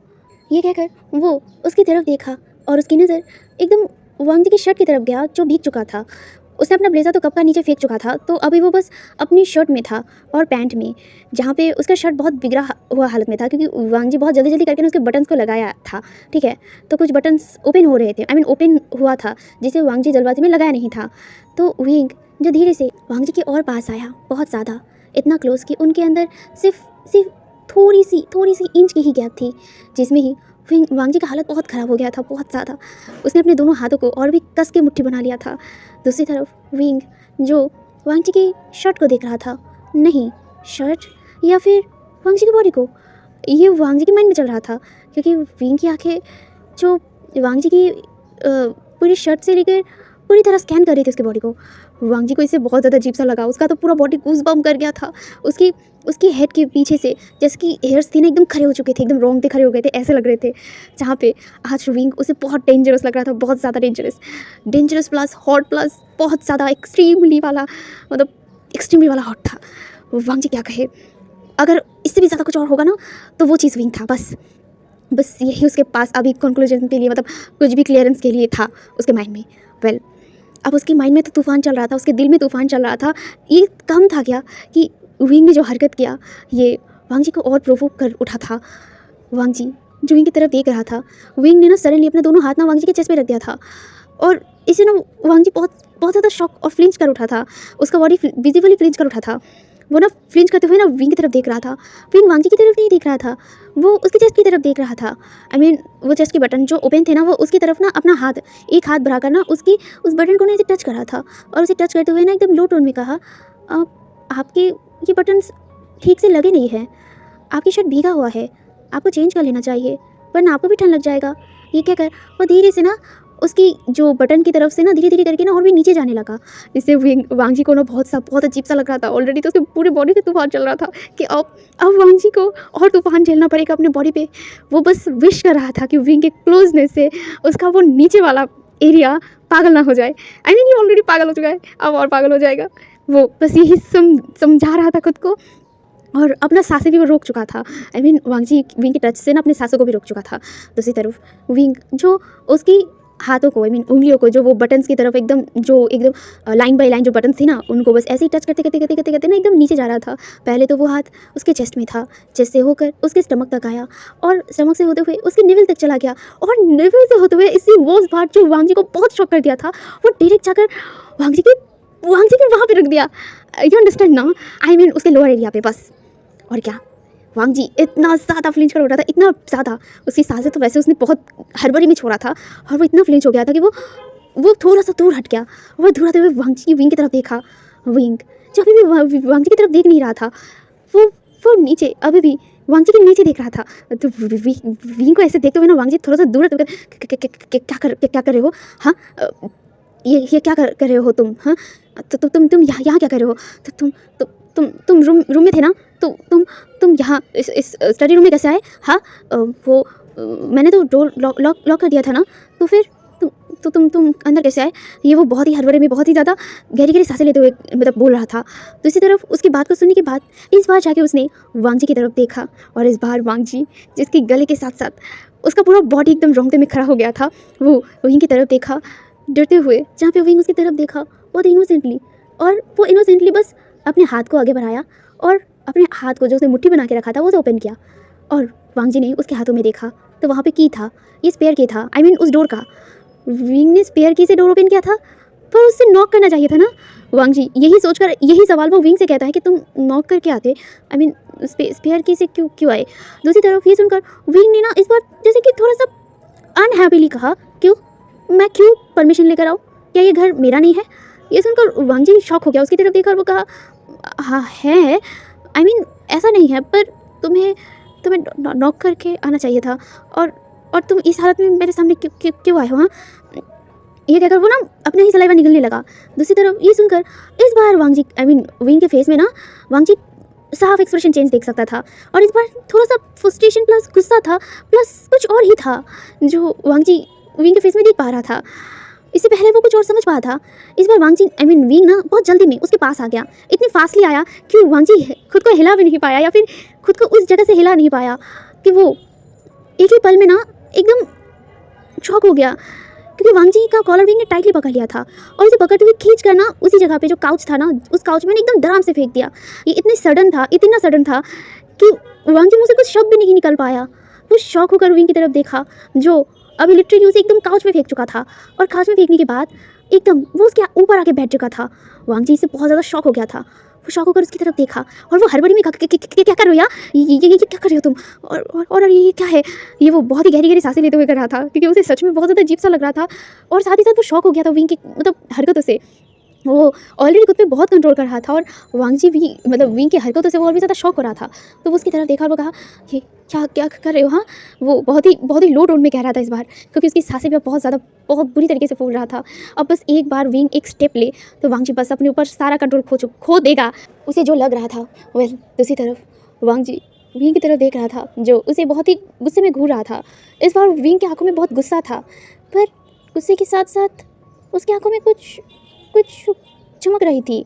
वांगजी कुछ देर तक तो शॉक होकर उसे देखा, वो समझ नहीं पाया, लेकिन जब वो चमकती हुई चीज़ ना एकदम उसकी आंखों से होकर एकदम उसके फेस में आके गिरा, तब जाके उसे महसूस हुआ कि ये तो पानी था। ये कोई बारिश का पानी नहीं, ये आंखों की पानी था, वाटर। क्या विंग रो रहा है? वांगजी बहुत कंफ्यूज था विंग के रिएक्शन को देखकर। पहले विंग उसके सामने ऐसे आया, उसके बाद उसे ऐसे काउच में धक्का दिया, और अब वो उसके ऊपर उठकर रो रहा है। अब विंग को देखकर वांगजी सच में बहुत कंफ्यूज था, बहुत ज़्यादा, और इससे ज़्यादा तो वो बहुत ज़्यादा कंसर्न था। विंग रो रहा है, पर क्यों? अब उसने क्या कर दिया? क्या विंग डर रहा है? क्या विंग को पता चल गया है कि वांगजी अभी कैसी सिचुएशन में है? क्या विंग इस वजह से डर रहा होगा? हाँ, वांगजी को तो यही लग रहा होगा, और उसे पता था कि ऐसा ही होगा, इसीलिए तो वो खुद को कितना ज़्यादा कंट्रोल कर रहा था कि वो विंग को डरा ना दे, और वही हुआ। विंग रो रहा है, वो डर के मारे रो रहा है। ये समझते ही वो एकदम तुरंत ही अपने दोनों हाथों को विंग के चेहरे पर रखा, और वो तुरंत ही उसकी आंखों के आंसू को पोंछते हुए कहा, I am really very sorry, मुझे माफ़ कर दो, मैं ऐसा नहीं करना चाहता था, मुझे माफ़ कर दो। वो बहुत ही घबराते हुए ये सब कुछ बोल रहा था, जैसे कि वो बहुत ज़्यादा डर रहा हो कि विंग उससे डर रहा है। वांगजी ऐसा कभी नहीं चाहेगा कि विंग डर जाए, वो कोई मॉन्स्टर नहीं है, वो कभी नहीं हो सकता। इनफैक्ट इसीलिए तो वो खुद को दूर रख रहा था, वो खुद के ऊपर बहुत कंट्रोल कर रहा था। इनफैक्ट वो अभी भी अपनी इतनी बुरी हालत में भी खुद पे कंट्रोल रख रहा था, लेकिन विंग के रोने को देखकर उसे लग रहा था कि वो एक बहुत ही घटिया इंसान है, कि वो विंग को डरा दिया अपनी इस हालत को दिखाकर। ओ गॉड, वो खुद को कभी माफ़ नहीं कर पाएगा। लिटरली वो बेवकूफ़ की तरह ये सोचने लग गया था, लेकिन इसका ऑपोजिट विंग कुछ और सोच रहा था, जो चीज़ अब उसके माइंड में चल रहा था। लेकिन अब ये बात जो वांगजी ने कहा, अब इसके गुस्से का पारा बहुत टाइट कर चुका था, बहुत ज़्यादा। अब उसका गुस्से का लेवल कितना था, चले देख ही लेते हैं। वांगजी को ये कहने के बाद बहुत एम्बैरेसिंगली वो वहाँ से उठ के जाने वाला था, लेकिन तुरंत ही उसके मुंह से एक चीख निकल गया, जब विंग उसके कॉलर को पकड़ के दोबारा उसके काउच पे बहुत ज़ोर से फेंक के मारा। पता नहीं उस टाइम विंग को कैसे स्ट्रेंथ मिल गया कि वो बस उसे एकदम धक्का मार दिया था काउच पे, और ये इतना ज़ोर से था कि वांगजी को अपने बैक पे थोड़ा सा पेन भी हुआ था, एंड वो शॉक हो गया था। वो शॉकिंगली विंग को देख रहा था। विंग जो बहुत ज़्यादा गुस्से में था, उसका फेस पूरा गुस्से में लाल हो चुका था। पूरा टोमेटो से भी ज़्यादा लाल था ना, वैसा हो चुका था। बहुत झेल लिया है वो। अब उसके पास ना कोई वो पेशेंट लेवल मिशन लेवल कुछ नहीं है। इतनी देर से वो बहुत पेशेंटली बिहेव कर रहा था। इनफैक्ट वो अपने हस्बैंड का ये सेल्फ कंट्रोल भी बहुत देर से झेल रहा था, बहुत देर से। ऑफकोर्स विंग ब्लाइंड नहीं है कि वो देख नहीं सकता कि एग्जैक्टली उसके हस्बैंड के साथ हो क्या रहा है। अब वो ना पूरा ब्लास्ट हो चुका था। उसका दिमाग अब ना पूरा घूम चुका था। अब उसका दिमाग का वॉल्केनो फट चुका था, और वो अपने आप को टॉलरेट नहीं कर पा रहा था खुद को, और कितना इग्नोर वो फील करेगा, खुद को कितना और अकेला फील करेगा। वो अपना ब्लास्ट हो गया, और वो ब्लास्टली कहा, लैंड वांगजी, और कितना झूठ बोलोगे मुझे? हाँ, बताओ मुझे, और कितना झूठ तुम बोलना चाहोगे मुझे? ये कहकर वो उसकी तरफ देखा। लिटरली वो ये ना बहुत चिल्ला कर कहा था, क्योंकि अब उसका टॉलरेंस लेवल ना सब कुछ टूट कर ना एकदम ज़मीन पे गिर चुका था। अब वो ना बस ब्लास्ट हो चुका था। एंड जैसे कि ये सुनकर वांगजी शॉक्ड हो गया था, एंड शॉकिंगली वो विंग को देख रहा था। विंग जो अपनी हस्बैंड की ये स्टूपिड एक्सप्रेशन को देखा ना, उसका ना गुस्से में पारा और टाइट हो रहा था, और इस बार ना वो एकदम जोर से ही ना अपने हस्बैंड के ऊपर ना कूद पड़ा था। वो मतलब उसका हस्बैंड एकदम काउच पे लेटा हुआ था, और उसी के ऊपर वो बैठ गया था। एंड इससे ना वांगजी की मुंह से आवाज़ भी निकल गया, क्योंकि विंग उसके ऊपर जंप किया था, एंड लिटरली उसके ऊपर वो बैठ गया। वो बैठकर उसके कॉलर को टाइटली पकड़ते हुए उसे थोड़ा सा ऊपर उठाते हुए कहता है, बताओ और कितना झूठ, बताओ मुझे। हाँ, क्या बोलना चाहते हो मुझसे? क्या छुपाना चाहते हो मुझसे? ये जो अब तुम्हारी बॉडी में ये फील हो रहा है, ये सब कुछ, या फिर ये कि तुम सिर्फ मुझे दूर से ही देखते हो, कभी मेरे पास नहीं आते, हमेशा दूर से प्रोटेक्ट करते हो, लेकिन मेरे पास नहीं आते, हमेशा मुझसे दूर रहते हो? क्यों? क्या गलती किया है मैंने? क्या तुम्हारा दिल मैंने तोड़ा था? हाँ, क्या क्या मैंने तुम्हें चोट पहुंचाया था या फिर मैंने कभी तुम्हें हर्ट किया था? मुझे बता सकते हो? क्यों मुझे क्यों सज़ा मिलेगा? हाँ, तुम दूर से मुझे देखोगे, तुम मुझे दूर से प्यार करोगे, लेकिन कभी सामने नहीं आओगे, कभी भी अपने दिल की बात मुझे नहीं बताओगे। क्यों क्यों नहीं बताओगे मुझसे? हाँ, आखिर मेरी क्या गलती है, तुम बता सकते हो? तुम्हारे साथ शादी होना ये गलती था या फिर तुम्हें प्यार करना मेरा गलती था? मुझे बता सकते हो? ये कहकर वो उसकी तरफ देख रहा था एंड जैसे कि ये सुनकर वांगजी बहुत ज़्यादा शॉक हो गया था। वो शॉकिंगली अपनी बड़ी बड़ी आंखों से विंग की तरफ देख रहा था, जहाँ पे अपने हस्बैंड की इतनी शॉकिंग एक्सप्रेशन को देखकर विंग जो अपने आप को और रोक नहीं पाया, वो उसकी शर्ट को लगभग खींचते हुए उसके चेहरे को अपने पास लाते हुए कहता है, क्या शॉक हो रहे हो ना? हाँ, मुझे कैसे पता चला? ओ कम ऑन लांजान, तुम मुझसे और कितना छुपाओगे? क्या तुम सच में मुझसे सब कुछ पहले से छुपा के रखना चाहते थे? और कितना? उस सो कॉल बास्टर्ड लड़की की वजह से क्या तुम मुझे सज़ा देना चाहते थे? गलती तो उस लड़की ने किया है जिसने तुम्हारे दिल को हर्ट करने की कोशिश किया है। क्या उसका गलती का सज़ा तुम मुझे देना चाहते थे, मुझसे दूर होकर? और कितना करना चाहते हो? तुम्हारा दिल, तुम्हारा बॉडी, तुम्हारा सब कुछ मुझे मांगता है, सब कुछ मुझे चाहता है, सिर्फ तुम्हारे अलावा। तुम मुझसे दूर भागते हो, तुम खुद को कंट्रोल करते हो, और कितना कंट्रोल करोगे? हाँ, क्या मरते दम तक, जब तक मैं मर नहीं जाता तब तक? हाँ, ये वो बोल रहा ही था कि तभी उसके मुंह पे वांगजी ने अपना हाथ रख दिया और वो कहा, विंग। ये सुनकर विंग ने अपना मुंह से वांगजी का हाथ हटाते हुए कहता है, क्या विंग? हाँ, क्या क्या तुम शादी के बाद एक बार भी मेरे पास आए थे बात करने के लिए? नहीं, उल्टा तुमने अपने ही रूम से मुझे बाहर निकाल दिया। और देखो, आज तुमने खुद गोद में उठाकर मुझे तुम्हारे रूम में लेके आए। तुमने मुझे कहा कि कभी भी तुम मुझे अपने बेडरूम में नहीं देखना चाहते थे, लेकिन तुमने खुद मुझे अपने बेडरूम में लेके गए। क्यों लेके गए, बता सकते हो? अच्छा चलो, इस बात को छोड़ देते हैं, तुमने क्यों मुझे बचाया था? हाँ, उन सारे गुंडों से मुझे क्यों बचाया था? इनफैक्ट 2 दिन पहले तक जब मैं उन गुंडों से किडनैप हो रहा था तब मुझे क्यों बचाया था? क्या मैंने तुम्हें बुलाया था बचाने के लिए? नहीं बुलाया था। क्यों आए थे मेरे पास, मुझे बता सकते हो? ये कहकर वो उसकी तरफ देखा और विंग की एक एक शब्द वांगजी बस सुन रहा था एकदम साइलेंटली। वो शॉक तो था, लेकिन साथ ही साथ वो साइलेंट भी था। इसका जवाब वो कैसे दे, वो कैसे बोले? लेकिन विंग उसका एक्सप्रेशन देखकर ना अब टायर्ड हो चुका था। वो टायर्डली ना उसकी जो चेस्ट था ना उस पर सिर्फ एक मुक्का मारते हुए कहता है, तुम कितना अपने अंदर सेल्फ कंट्रोल रखते हो, मुझे बता सकते हो?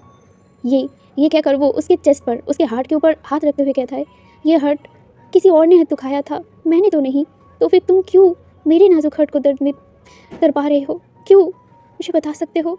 तुम्हारे लिए हर दिन इतना तड़पना पड़ता है मुझे, तुम्हारे लिए मैं हर वक्त बस तुम्हें अपने पास पाना चाहता हूँ, लेकिन तुम मुझे बस निगलेक्ट करते रहते हो, मुझे तुमसे दूर करते रहते हो। इवन आज भी मैं कितना कोशिश किया कि तुम इस बार खुद से इनिशिएटिव लेकर मेरे पास आओ। मैंने तो बहुत इनिशिएटिव लिया, ये तुम्हें भी पता है। तुम्हें पता था कि मैं तुम्हें अपने पास लाने की कोशिश कर रहा हूँ, तुम्हारी अटेंशन पाने की कोशिश कर रहा हूँ, लेकिन फिर भी तुमने इग्नोर किया, चलो छोड़ दिया। लेकिन आज तो सब कुछ ठीक हो गया था ना?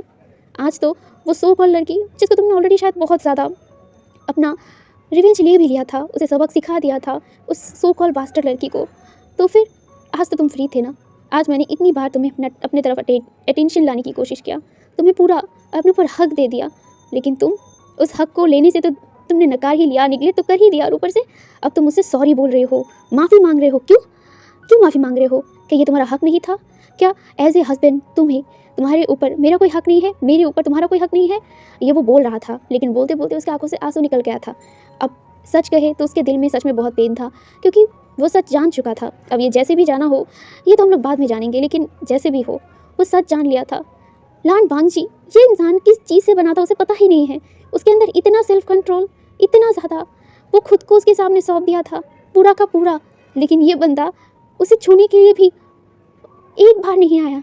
उसे देखा भी ठीक से नहीं होगा, अगर देखता भी होगा तो अपने ऊपर इतना कंट्रोल कौन रखता है? वो भी अपने हस्बैंड को छूने के लिए कोई परमिशन मांगता है?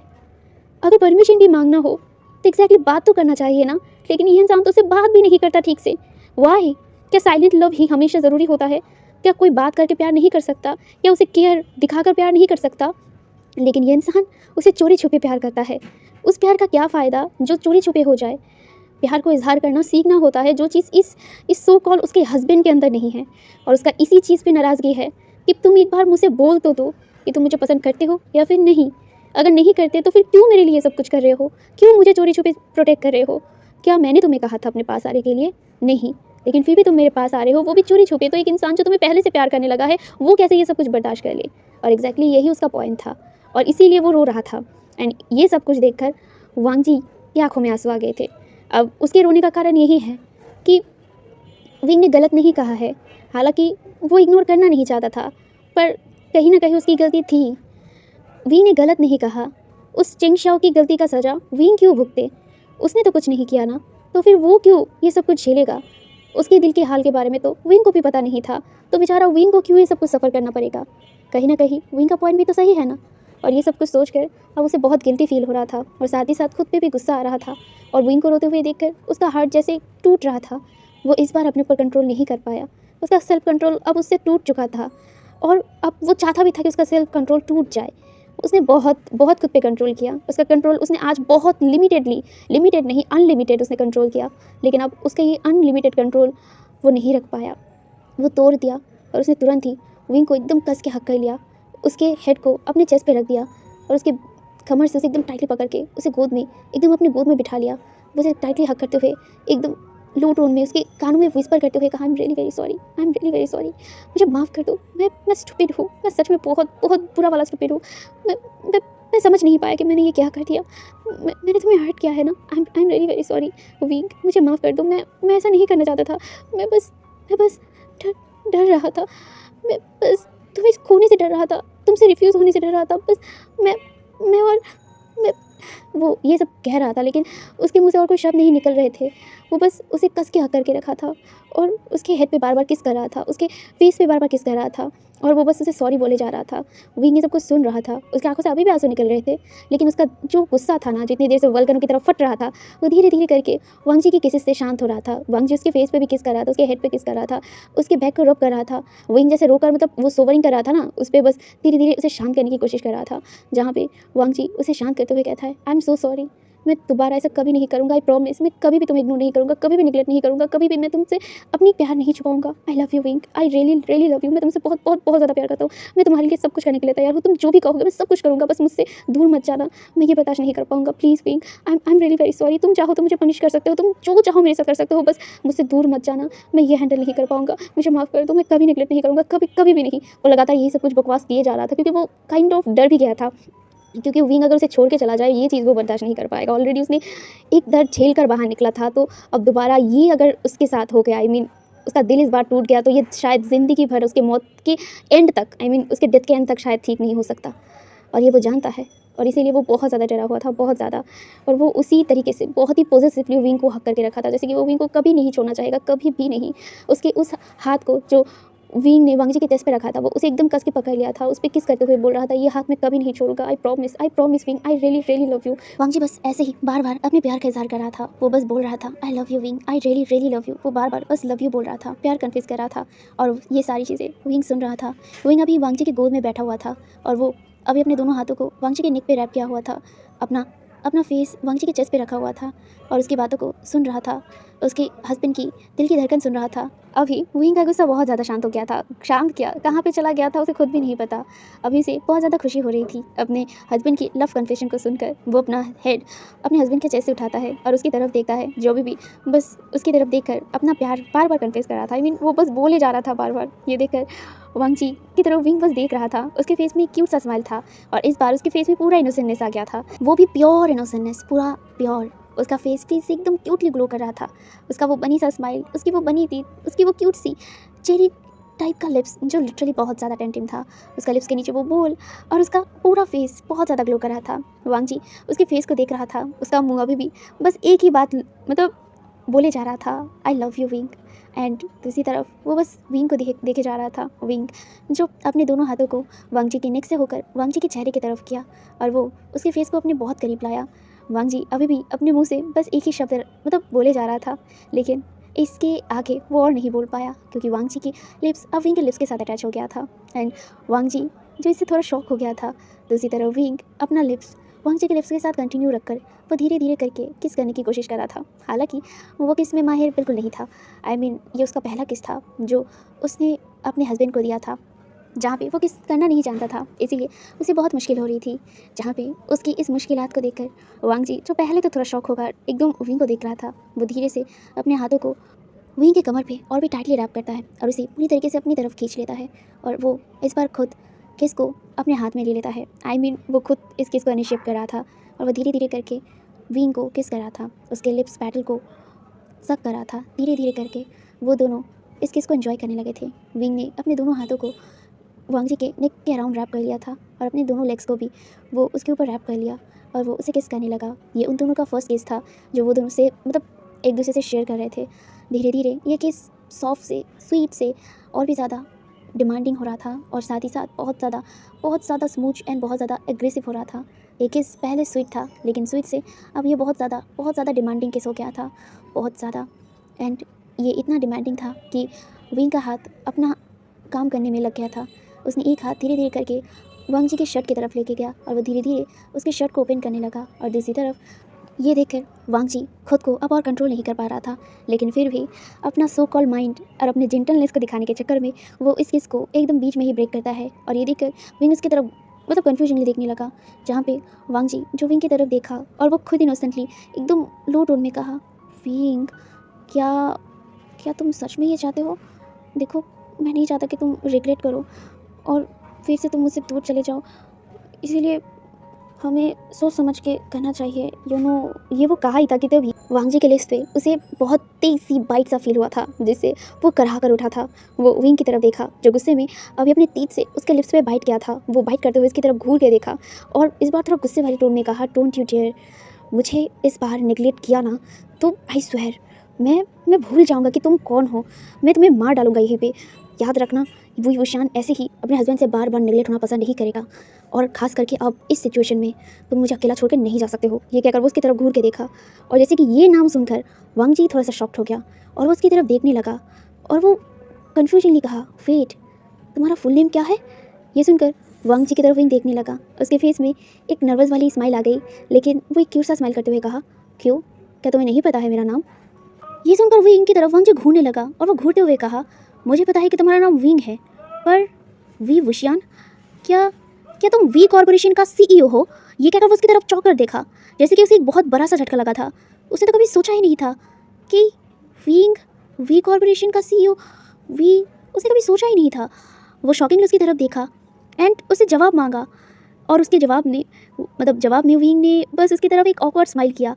एंड ये देखकर वांग जी उसके कमर पे ना एक बहुत ही ज़ोर से स्क्वीज़ किया, जिसे विंग दर्द से चिल्लाकर कहा, लंजा, ये क्या कर रहे हो? जहाँ पे वांग जी उसकी तरफ घूर के देखा और वो कहा, मैं लगभग तुमसे 1 महीने से एक ईमेल भेजकर तुमसे मीटिंग करने का रिक्वेस्ट कर रहा था और तुमने मुझे 1 महीने तक तुमने मुझे नेगलेक्ट किया। How dare you Wing? ये कहकर वो उसकी तरफ देखा और ये सुनकर विंग उसकी तरफ इनोसेंटली देखने लगा, वो भी बहुत ही ब्यूटीफुल आइज़ के साथ। ये उसका गलती नहीं है, ये उसके असिस्टेंट का गलती है और वो ईमेल चेक करना भूल गया था, ये उसकी गलती नहीं है, पर बाद में उसने तो ईमेल एक्सेप्ट किया था। ये कहकर ये बात वो वांग जी को भी कहता है। वांग जी ये सुनकर वो कहता है, पर इतनी देर बाद, 1 महीने बाद तुमने मेरी ईमेल को एक्सेप्ट किया, क्या तुमने मेरा नाम नहीं देखा वहाँ पे? ये सुनकर विंग जो अपने उंगलियों के साथ खेलते हुए कहता है, वो चीज़ मैं पहले ध्यान नहीं दिया था ना, वो मैं तो बाद में ध्यान दिया था जब मुझे पता चला था कि तुम एग्जैक्टली कौन हो। मुझे भी तो तुमने नहीं बताया था ना कि तुम लैंड कॉर्पोरेशन का सीईओ हो। अब मुझे पता होता तो मैं कैसे निगलेक्ट करता अपने हस्बैंड को। मैं काम में बिजी था ना, अब तुम बिजी रहते हो तो मैं भी तो रहता हूँ, मैं भी तो कंपनी का सीईओ हूँ, मेरे पास भी तो बहुत सारे काम होते हैं। ये सुनकर विंग की तरफ वांग जी देखने लगा, क्या तुम्हारे हस्बैंड से ज़्यादा कोई और चीज़ इंपॉर्टेंट है?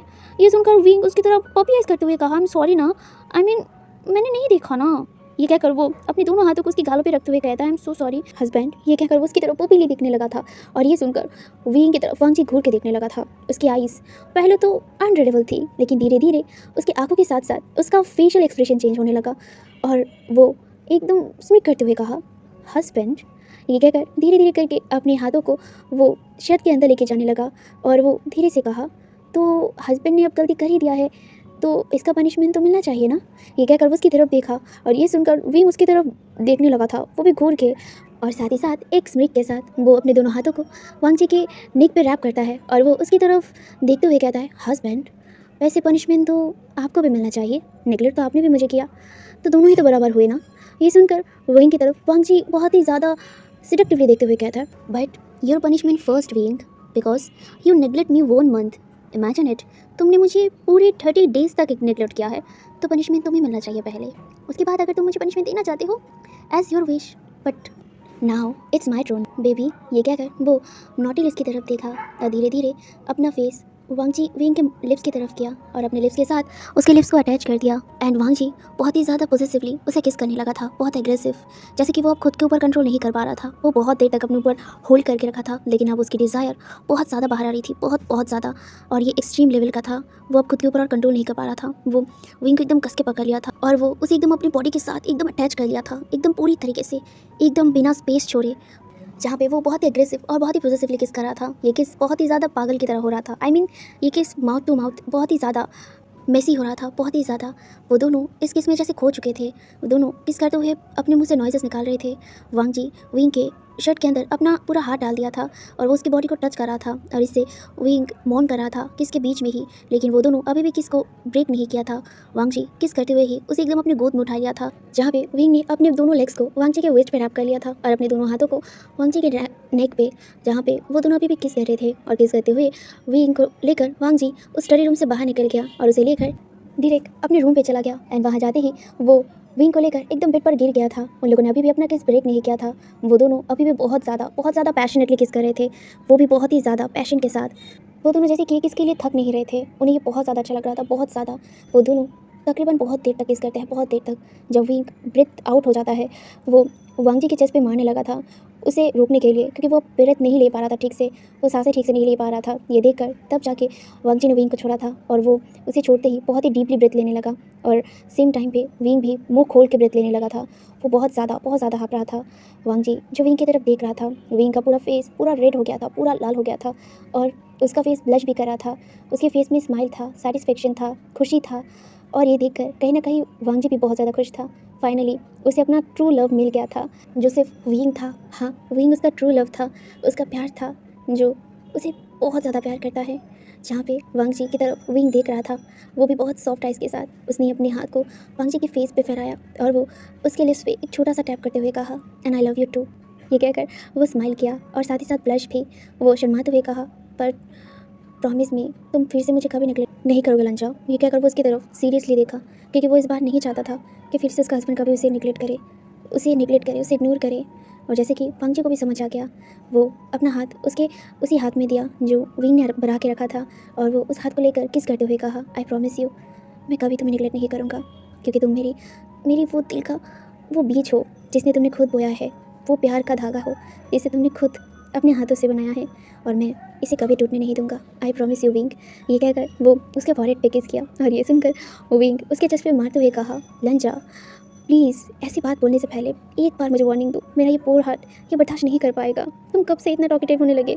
ये सुनकर वांग जी विंग की तरफ देखा और वो उसके नोज़ पे किस करते हुए कहा, तुम्हारी बदौलत मुझे एक नई ज़िंदगी मिला है, जो ज़िंदगी मुझे आज बहुत खुश कर रहा है और मैं इसे कभी खोना नहीं चाहता विंग।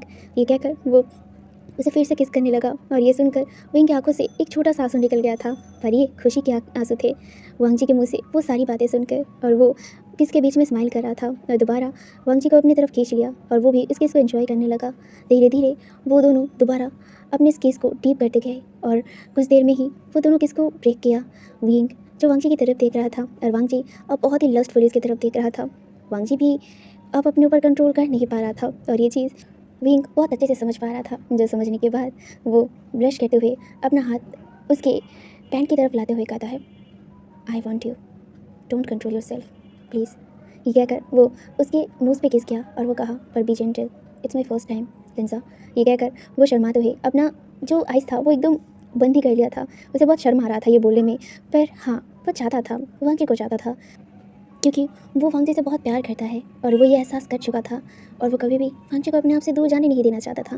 और वांग जी के साथ वो सब कुछ करना चाहता था जो उन्हें हमेशा एक बना के रखे, तो वो सब कुछ करने के लिए तैयार था। और वो पर्सनली खुद भी तो चाहता था कि वांग जी करे ये सब कुछ, क्योंकि वो खुद भी आउट ऑफ कंट्रोल था, वो खुद भी बहुत ज़्यादा हार्ड था और वो अब बस अपने हस्बैंड को चाहता था, अपने हस्बैंड को पूरी अच्छे तरीके से चाहता था एंड अपने मैरिज को एक बहुत बड़े कदम पे, बहुत बड़े सफ़र पे लेके जाना चाहता था, जो कभी एंड ना हो तब तक, जब तक वो दोनों एक साथ हो। ये कहकर, ये सोचकर वो विंग वांग जी की तरफ देखा, अपनी आंखों को ओपन करते हुए, जो उसे ही देख रहा था वो भी बहुत ही ज़्यादा डार्क एक्सप्रेशन के साथ। पर ये डार्क एक्सप्रेशन बहुत प्यारा था। वांग जी जो अपना खुद का कंट्रोल विंग के कहने के बाद ही पूरी तरीके से छोड़ चुका था और वो अब वांग जी विंग के नेक पर अटैक कर दिया था। अब वो धीरे धीरे उसे वहाँ पे किस करने लगा था, बाइट करने लगा था और वांग जी की इन सारे बाइट्स और किसेस से विंग मौन करने लगा था। अपने दोनों हाथों को वांग जी के बालों पे एकदम टक कर लिया था और वो उसके बालों को टाइटली पकड़ लिया था और अपने दोनों पैरों को वांग जी के कमर पे रैप कर लिया था। वो बहुत ही ज़्यादा मौन कर रहा था। वांग जी धीरे धीरे उसके नेक पे बाइट करते हुए उसकी शर्ट की जो बटन्स थी ओपन करने लगा था। वो ओपन करते करते उससे किस करते हुए धीरे धीरे नीचे जा रहा था और विंग इसे मौन कर रहा था। ये उसके लिए नया था, नई फीलिंग्स थी, पर फिर भी उसे बहुत ज़्यादा अच्छा लग रहा था। वांग जी की हर एक टच उसे बहुत ज़्यादा प्लेजरेबल फील हो रहा था। उसके किसेस उसे हेवन फील करवा रहा था। उसके स्टमक में जैसे कि बटरफ्लाइज, बहुत सारे बटरफ्लाइज उड़ रहे थे। वांग जी जो उसे किस करते करते उसके चेस्ट से होते हुए उसकी बेली पर आ गया था और वो उसके पूरे शर्ट को ओपन कर दिया था। ओपन करते ही वो विंग को पूरा देख सकता था, पूरा सिर से लेकर पैर तक, वो भी पूरा नेकेड। विंग जो ये देखकर थोड़ा सा एम्बेरस हो गया था, पर वो उतना शर्माया नहीं था। उसके फेस में अभी भी वो स्माइल बरकरार था। वो स्माइल करते हुए अभी भी अपनी एकदम बहुत ही छोटी सी आंखों को थोड़ा सा खोलते हुए बस विंग की वांग जी की तरफ देख रहा था। वांग जी जो अभी विंग की पूरी बॉडी को स्कैन कर रहा था, वो भी बहुत ही ज़्यादा डार्क एक्सप्रेशन के साथ। उसके अंदर लस्ट था और ये लस्ट इतना था कि वो आज विंग को पूरी तरीके से अपना क्लेम करने वाला था। वांग जी जो धीरे धीरे नीचे झुककर उसके थाइस पे किस करने लगा था। विंग इसे और भी ज़्यादा मौन करने लगा था। बहुत ही ज़्यादा प्लेजरेबल उसे फील हो रहा था। साथ ही साथ वो वांग जी के बालों को टाइटली खींच भी रहा था, जहाँ पे वांग जी उसके थाइस पे किस बाइट सब दोनों तरफ से किया था और वो उसे वहाँ तक किस करने के बाद वो फिर से विंग के ऊपर आया और वो उसके नेक पर फिर से किसेस करने लगा, बाइट करने लगा, अपने टीथ उसके बॉडी पे गिराने लगा, वो उसे क्लेम करने लगा। विंग ये सब कुछ एंजॉय कर रहा था। वो बहुत ज़्यादा मौन कर रहा था। वो बार बार लंजा का नाम लिए जा रहा था, जहाँ पे लंजा उसकी पूरी नेक को एकदम अपने बाइट मार्क से भर दिया था। वहाँ पे 1 इंच तक जगह नहीं था जहाँ पे खाली जगह हो, मतलब उसने अपने मार्क से पूरा नेक भर दिया था। और सिर्फ यही नहीं, वो उसकी पूरी बॉडी पे मार्क करने लगा था, हर एक जगह पे, उसके हैंड पे, उसके बाजुओं पे, उसके पूरी चेस्ट पे, उसके पूरे बेली पर, इनफैक्ट उसके पूरे थाइस पर और उसके पूरे लेग्स पर और उसके बैक तक भी उसने पूरा विंग को वाइट मार्क से भर दिया था। वो उसे नेक में बैक से भी किस कर रहा था, उसे पूरी तरीके से अपना क्लेम कर रहा था और ये सारी चीज़ें विंग पूरी तरीके से एंजॉय कर रहा था। वो वांग जी की मार्क को अपने अंदर लेना चाहता था। वो खुद को वांग जी का फील करना चाहता था। वो बहुत ज़्यादा हैप्पी था। उसे कोई परेशानी नहीं हो रही थी। वो बस मौन करते हुए हैप्पीली ये सब कुछ एक्सेप्ट कर रहा था। वांग जी उसे पूरी तरीके से वाइट मार्क से कवर करने के बाद वो अब विंग के लोअर एरिया तक आ गया था और वहाँ पे आते ही वो विंग की तरफ देखा, जिसने अपनी आंखें ओपन किया था। उसकी आंखों में आंसू थे, ये खुशी वाले और प्लेजरेबल आंसू थे जो उसकी आंखों से गिर रहे थे और उसके फेस में एक सेटिस्फेक्शन था। वो विंग की तरफ वांग जी की तरफ देखा और वांग जी अपना सिर नोट किया और विंग ने भी। उसके बाद वांग जी डायरेक्ट जो बेड साइड टेबल था वहाँ से एक लीव निकाला और ये देखकर वांग जी की तरफ विंग घूरने लगा। विंग की तरफ देखकर वांग जी ऑकवर्डली स्माइल किया, पर वो कुछ नहीं कहा और ना ही विंग ने, क्योंकि अब वो दोनों ही अभी बहुत इम्पेशेंट थे। वांग जी जो तुरंत ही उस लीव को यूज़ करने लगा, वो विंग को प्रिपेयर करने लगा। विंग को शुरुआत में बहुत वियर्ड लगा, बहुत ज़्यादा, लेकिन धीरे धीरे उसे ये बहुत ज़्यादा इन्जॉयबल लगने लगा। वो इसे इन्जॉय करने लगा, जहाँ पे वो मौन करने लगा था। धीरे धीरे वांग जी विंग को प्रिपेयर करता है एंड जब विंग पूरी तरीके से प्रिपेयर हो जाता है तब जाके वो खुद को भी थोड़ा प्रिपेयर करता है। हालांकि उसे प्रिपेयर होने की ज़रूरत नहीं है, पर फिर भी वो खुद को कर लिया था, क्योंकि वो विंग को पेन देना नहीं चाहता था और वांग जी जानता है कि ये उन दोनों का ही फर्स्ट टाइम था, तो वो सब कुछ बहुत ही प्यार के साथ हैंडल करना चाहता था, क्योंकि ये उनका प्यार था जो वो कभी भी पेन के साथ स्टार्ट नहीं करना चाहते थे। इसीलिए वो धीरे से विंग को अच्छे से प्रिपेयर किया, खुद को भी प्रिपेयर किया और इसके बाद वो धीरे धीरे करके विंग के अंदर एंटर होने लगा। पहले उसे थोड़ा प्रॉब्लम हुआ, लेकिन ज़्यादा नहीं, क्योंकि विंग को उसने बहुत अच्छे से प्रिपेयर किया था और इस वजह से उन्हें ज़्यादा मुश्किल नहीं हुआ। हालांकि विंग को पेन थोड़ा सा हुआ था, लेकिन ये पेन बस कुछ ही देर का था। कुछ ही देर में वो एग्जस्ट हो गया था। धीरे धीरे उसे वो पेन प्लेजर में महसूस होने लगा। धीरे धीरे करके वो प्लेजर में मौन करने लगा। वांग जी उसे हिट करने लगा था, बहुत ही डीप एंड बहुत ही ज़्यादा फास्टली। पहले वो बहुत स्लोली कर रहा था, लेकिन धीरे धीरे जब विंग एडजस्ट हो गया तो वो बहुत ही फास्टली मूव होने लगा। वांग जी की हर एक हिट पे विंग बहुत मौन कर रहा था, बहुत लाउड एंड बहुत ज़्यादा, जैसे कि पूरा रूम, पूरा जो मेंशन था वो उनके मिलन का साक्षी बन रहा था और उसकी आवाज़ों का जो उनके रूम से आ रहे थे, चिल्लाने की, कर्ज की, मौन की और साथ ही साथ स्किन स्लैपिंग की भी, जो बहुत ज़्यादा ही सेडेक्टिव थे, विंग जो बहुत ज़्यादा लाउड मौन कर रहा था वो और भी ज़्यादा डिमांड करने लगा था। ये उसके लिए न्यू एक्सपीरियंस था जो बहुत ज़्यादा प्लेजरेबल था, बहुत ज़्यादा। उसकी आंखों से आंसू निकल रहे थे, लेकिन फिर भी वो बहुत ज़्यादा डिमांड कर रहा था। वो वांग जी को फास्टली मूव होने के लिए बोल रहा था। वांग जी भी विंग का हर एक डिमांड पूरा कर रहा था और साथ ही साथ अपना डिज़ायर भी। वांग जी खुद के ऊपर बिल्कुल भी कंट्रोल नहीं कर रहा था। वो बहुत ज़्यादा इंजॉय कर रहा था। वो बहुत ही डीपली उसके साथ लव मेकिंग कर रहा था, बहुत डीप। वो उसके अंदर बहुत जा रहा था और उसे बस प्लेजर दिए जा रहा था। खुद भी इस प्लेजर में जैसे डूब गया था। वो बार बार विंग के अंदर ही रिलीज़ हो रहा था और विंग भी इसे एक्सेप्ट कर रहा था। वो दोनों ना जाने कितनी बार रिलीज़ हुए, कितनी बार वांग जी विंग के अंदर रिलीज़ हुआ। वो लोग कितनी देर तक लव मेकिंग किया उन्हें नहीं पता। बस उनके अंदर जितना स्ट्रेंथ था उनकी उसी स्ट्रेंथ में उन लोगों ने अपने लव मेकिंग कंप्लीट किया। जब वो दोनों थक गए तो वो दोनों एक दूसरे को हक करके सो गए थे। वांग जी बहुत ज़्यादा सेटिस्फाई था और विंग भी। विंग वांग जी को हक करके अपना फेस वांग जी के नेक पर छुपाकर सो गया था और वांग जी भी विंग को एकदम पोजेसिवली एकदम हक करके सो गया था। वो दोनों बहुत देर तक लव मेकिंग किया था, इसीलिए वो दोनों बहुत ज़्यादा थके हुए थे। जहाँ पे विंग जो वांग जी को हक करके सो गया था, नेक्स्ट डे उसकी आंखें ओपन हुआ। उस टाइम तकरीबन दोपहर था, मतलब वो दोनों इतना ज़्यादा थक गए थे कि वो लोग बहुत देर तक सोए थे। जहाँ पे वांग जी की पहले विंग की आंखें ओपन हुआ था। वो अपनी आंखें ओपन करते ही अपने सामने अपने खूबसूरत हैंडसम हैंडसम हस्बैंड को देखा, जो अभी उसे एकदम पोजेसिवली हक करके अपना फेस उसके नेक पे रखकर सो रहा था। उसकी सांसें विंग को अपने नेक पे फील हो रही थी। विंग के फेस में एक बहुत ही ब्यूटीफुल सा स्माइल आ गया था।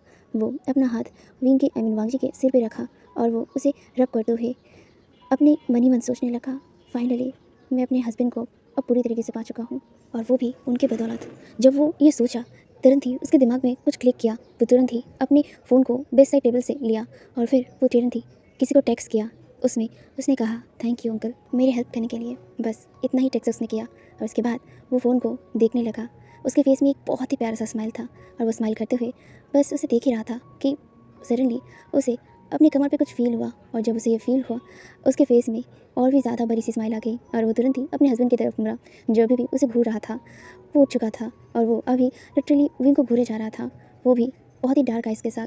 ये देखकर विंग जो अपना फ़ोन साइड टेबल पर रख दिया था, वो अपने हस्बैंड की तरफ देखते हुए कहा, गुड आफ्टरनून हस्बैंड। ये कहकर उसकी तरफ स्माइल किया और ये सुनकर वांग जी जो स्लीपीली उसे टाइटली हक करते हुए कहा, गुड आफ्टरनून। ये कहकर वो उसकी तरफ देखा और उसके लिप्स पे किस करते हुए कहा, wing I love you and I need you. ये कहकर वो उसके ऊपर आया और वो उसे देखने लगा। विंग जो ये सुनकर ही उसके फेस में और बड़ी सी स्माइल आ गई और वो भी अपने हस्बैंड के लिप्स पे एक टैप करते हुए कहा, I love you too and I need you too. ये कहकर वो हंसने लगा। ये सुनकर वांग जी जो उसे डार्कली देख रहा था, वो उसके पूरी बॉडी को देखने लगा। वो बाइट मार्क्स को देखने लगा जो उसने खुद अपने तीत से बनाया था उसकी पूरी बॉडी पे। विंग जो ऑलमोस्ट वांग जी के बाइट मार्क से कवर हो चुका था, उसका नेक, चेस्ट, हर जगह सिर्फ वांग जी की बाइट मार्क के निशान थे, लव बाइट्स थी, जो देखकर वांग जी को जितना सेटिस्फेक्शन मिल रहा था उतना ही ज़्यादा वो टर्न ऑन था।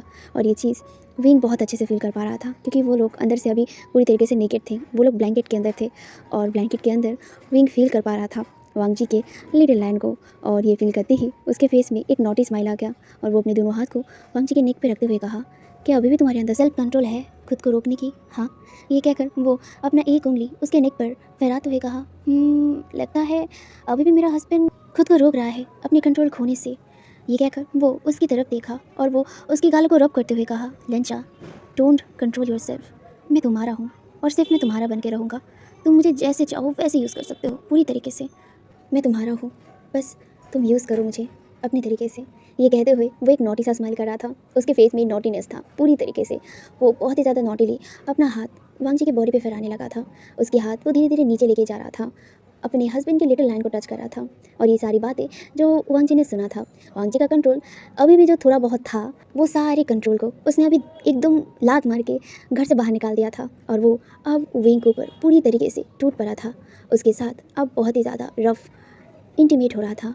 उसकी पूरी बॉडी पे जो ऑलरेडी मार्क से पूरा तरीके से भरा हुआ था, उस पर वो और भी सारे बहुत ही क्यूट क्यूट केसेस और मार्क बना रहा था और वो अगेन उसके साथ इंटीमेट हो गया था। उनका लव मेकिंग स्टार्ट हो गया था और ये लव मेकिंग बहुत देर तक चला, बहुत देर तक।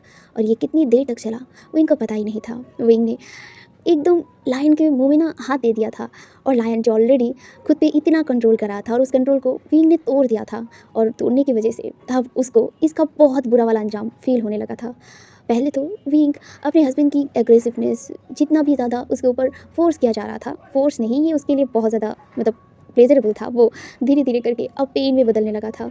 वांग जी मर्सीलेसली उसके साथ लव मेकिंग कर रहा था, उसे हिट कर रहा था, उसे हर टाइम बहुत ही ज़्यादा अंदर एकदम पुश कर रहा था। तो वो बहुत ज़्यादा अब पेन में भी कर रहा था, उसे पेन हो रहा था। वो जब प्लेजर से हटकर दर्द फील करने लगा तो वो अपने हस्बैंड को बोलने लगा कि अब उसे थोड़ा सा मर्सी दिखाए, उसे थोड़ा दया दिखाए, लेकिन नहीं, अब वांग जी तो रुकने वालों में से था नहीं। वो उसके साथ लव मेकिंग किया बहुत देर तक। वांग जी के इन मर्सीलेस हिट के साथ विंग कितनी बार बेहोश हुआ, कितनी बार उठा, कितनी बार उसने अपने हस्बैंड को बोला कि थोड़ा मर्सी दिखाए, लेकिन विंग को वांग जी मर्सी दिखाए तो ना।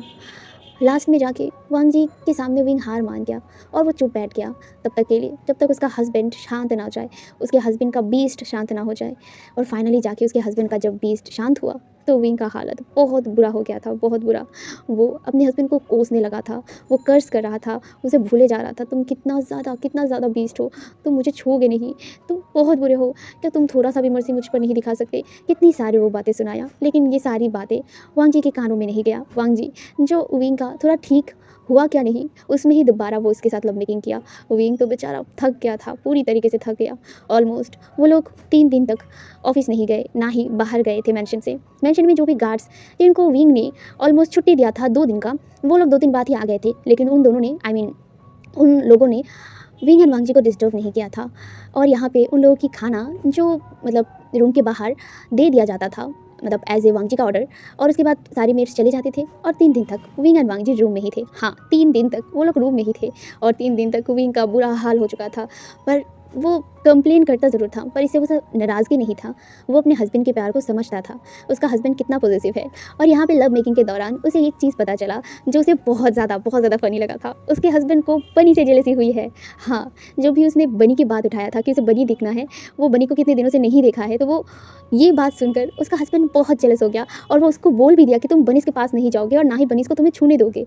बस इसी से ही विंग को समझ आ गया कि उसका इतना क्यूट सा हस्बैंड, ये कितना क्यूट है कि वो बनी से जेलस हो रहा है, कोई इंसान से नहीं। वो बनी बेचारा समझते भी होंगे या फिर नहीं कि इंसान कैसे लव मेकिंग करते हैं, और यहाँ पे वो बनी से जेलस हो रहा है। विंग को सच में उस टाइम बहुत ज़्यादा हंसी आया था और वो बहुत चिढ़ाया था। वो वांग जी को बहुत चिढ़ाया था और इतनी चिढ़ाने की वजह से वांग जी उसके ऊपर भारी पड़ गया। वो विंग को ना छोड़ा ही नहीं था, विंग के साथ बहुत हार्शली लव मेकिंग किया था। ये 3 दिन उन दोनों का हंसते खेलते लव मेकिंग करते बहुत रोमांटिक पल बिताते हुए चला गया। फाइनली ये 3 दिन बाद वो लोग रूम से बाहर निकले। वांग जी तो बहुत फ्रेश फील कर रहा था, बहुत ज़्यादा फ्रेश फील कर रहा था, लेकिन यहाँ पे विंग लंगड़ाते चल रहा था। उसके चलने का हालत इतना बुरा था ना, लाइक जैसे कि वो अपाहिज लोग होता है ना कि पैर नहीं चलता, ठीक वैसे वो चल रहा था। वो लिटरली वांग जी को पकड़ के चल रहा था और वो वांग जी को घूर के देख रहा था। लेकिन वांग जी जो ये देखकर खुश था, सेटिस्फाई था कि हाँ, ये हालत विंग का वांग जी ने किया है।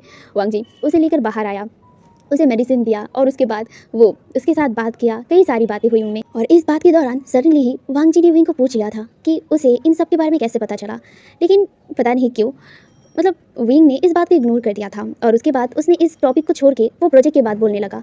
वांग जी जो इस चीज़ पे थोड़ा शॉक हुआ था और कंफ्यूज हुई, लेकिन जब बात प्रोजेक्ट पे आ गई तो उसका दिमाग ना फिर से काम में घुस गया और वो प्रोजेक्ट को लेकर बात करने लगा। Wing and Wang Ji project को लेकर बात किए, जहाँ पे विंग ने इस प्रोजेक्ट को करने के लिए हाँ कर दिया था।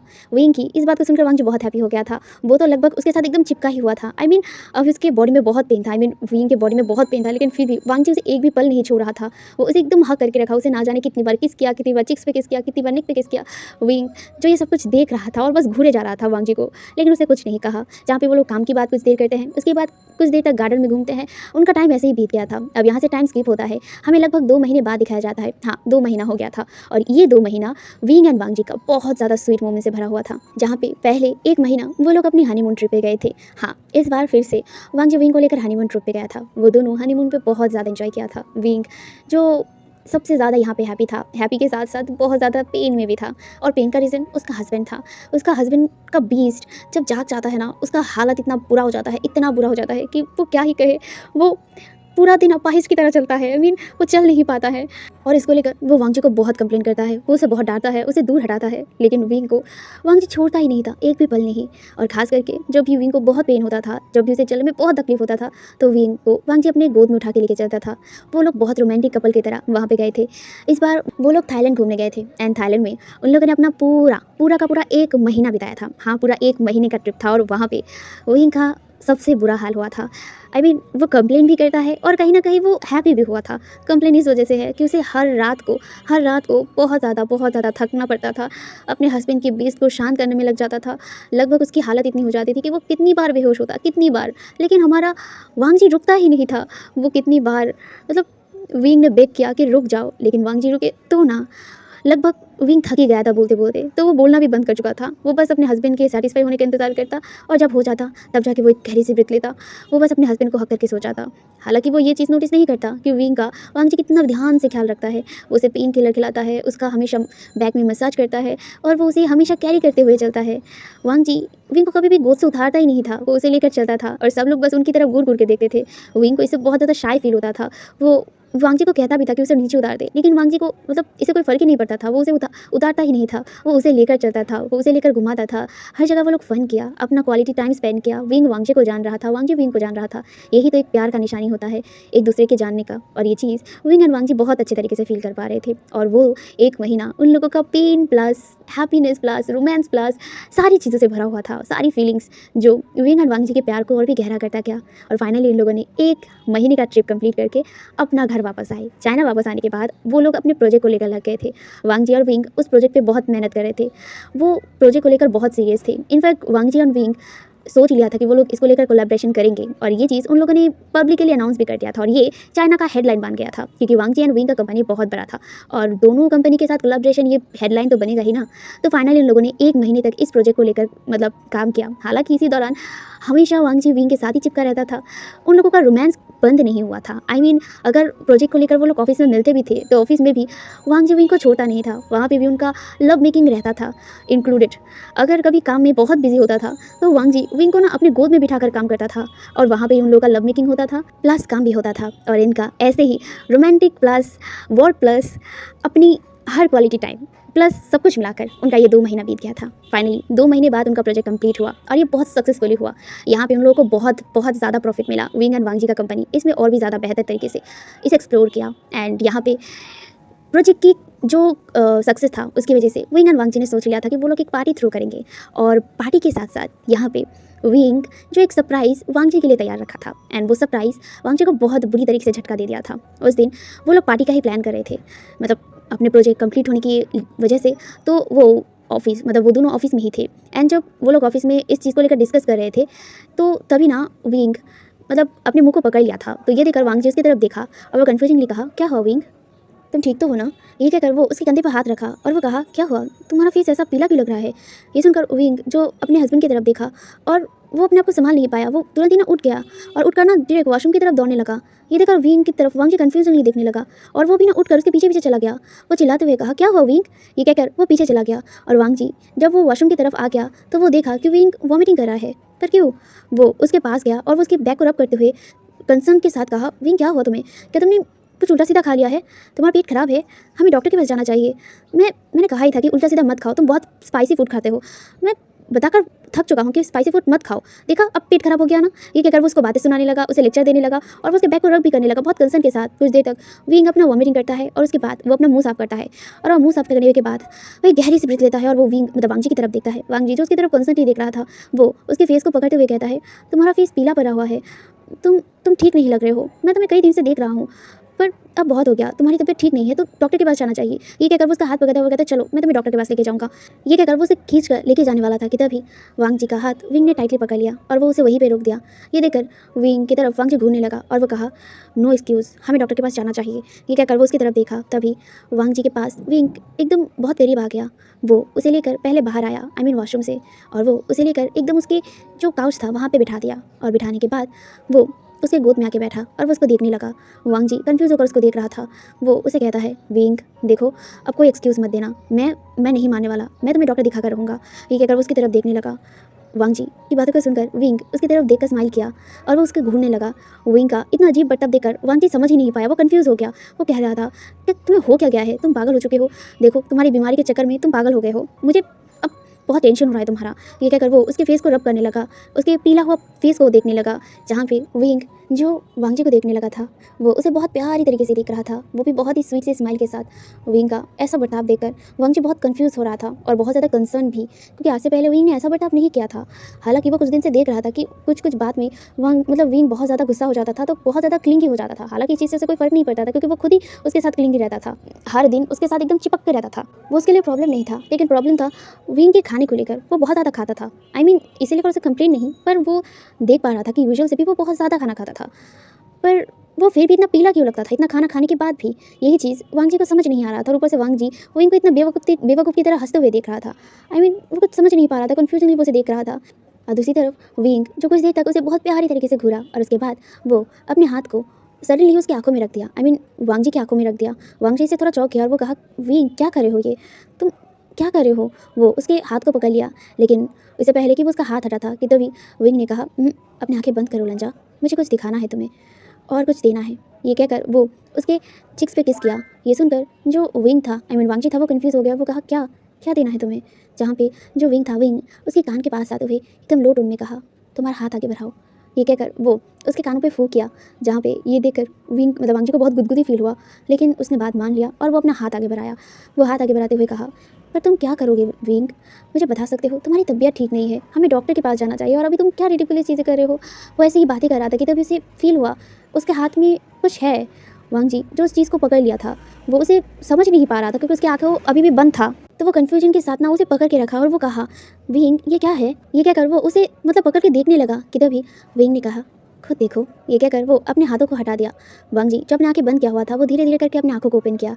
वो पहले विंग की तरफ देखा और उसके बाद वो अपने हाथ की तरफ देखा, एंड जब उसकी नज़र हाथ की तरफ गया, उसकी आंखें जैसे कि बहुत ज़्यादा शॉक में भरी हो चुकी थी। वो शॉकिंग उस चीज़ को देखने लगा। वो उसे पकड़ते हुए एक बार उस चीज़ को देख रहा था, एक बार वो विंग की तरफ देख रहा था। विंग जो उसे बहुत ही नर्वस प्लस बहुत ही ज़्यादा हैप्पी स्माइल के साथ देख रहा था, जहाँ पे वांगजी जो उस चीज़ को देख रहा था, ये और कोई चीज़ नहीं, एक प्रेगनेंसी किट था जिसमें 2 रेड लाइन था, और ये 2 रेड लाइन यही बोल रहा था कि ये पॉजिटिव रिजल्ट है। और एक मिनट, ये वो विंग की तरफ देखा। वो कन्फ्यूजन के साथ कहा, ये क्या तुम, मैं वो कुछ और कहता कि विंग जो उसे टाइटली हक करते हुए कहता है, आई एम प्रेग्नेंट। एंड जब ये बात वांगजी ने सुना, वो शॉक हो गया था।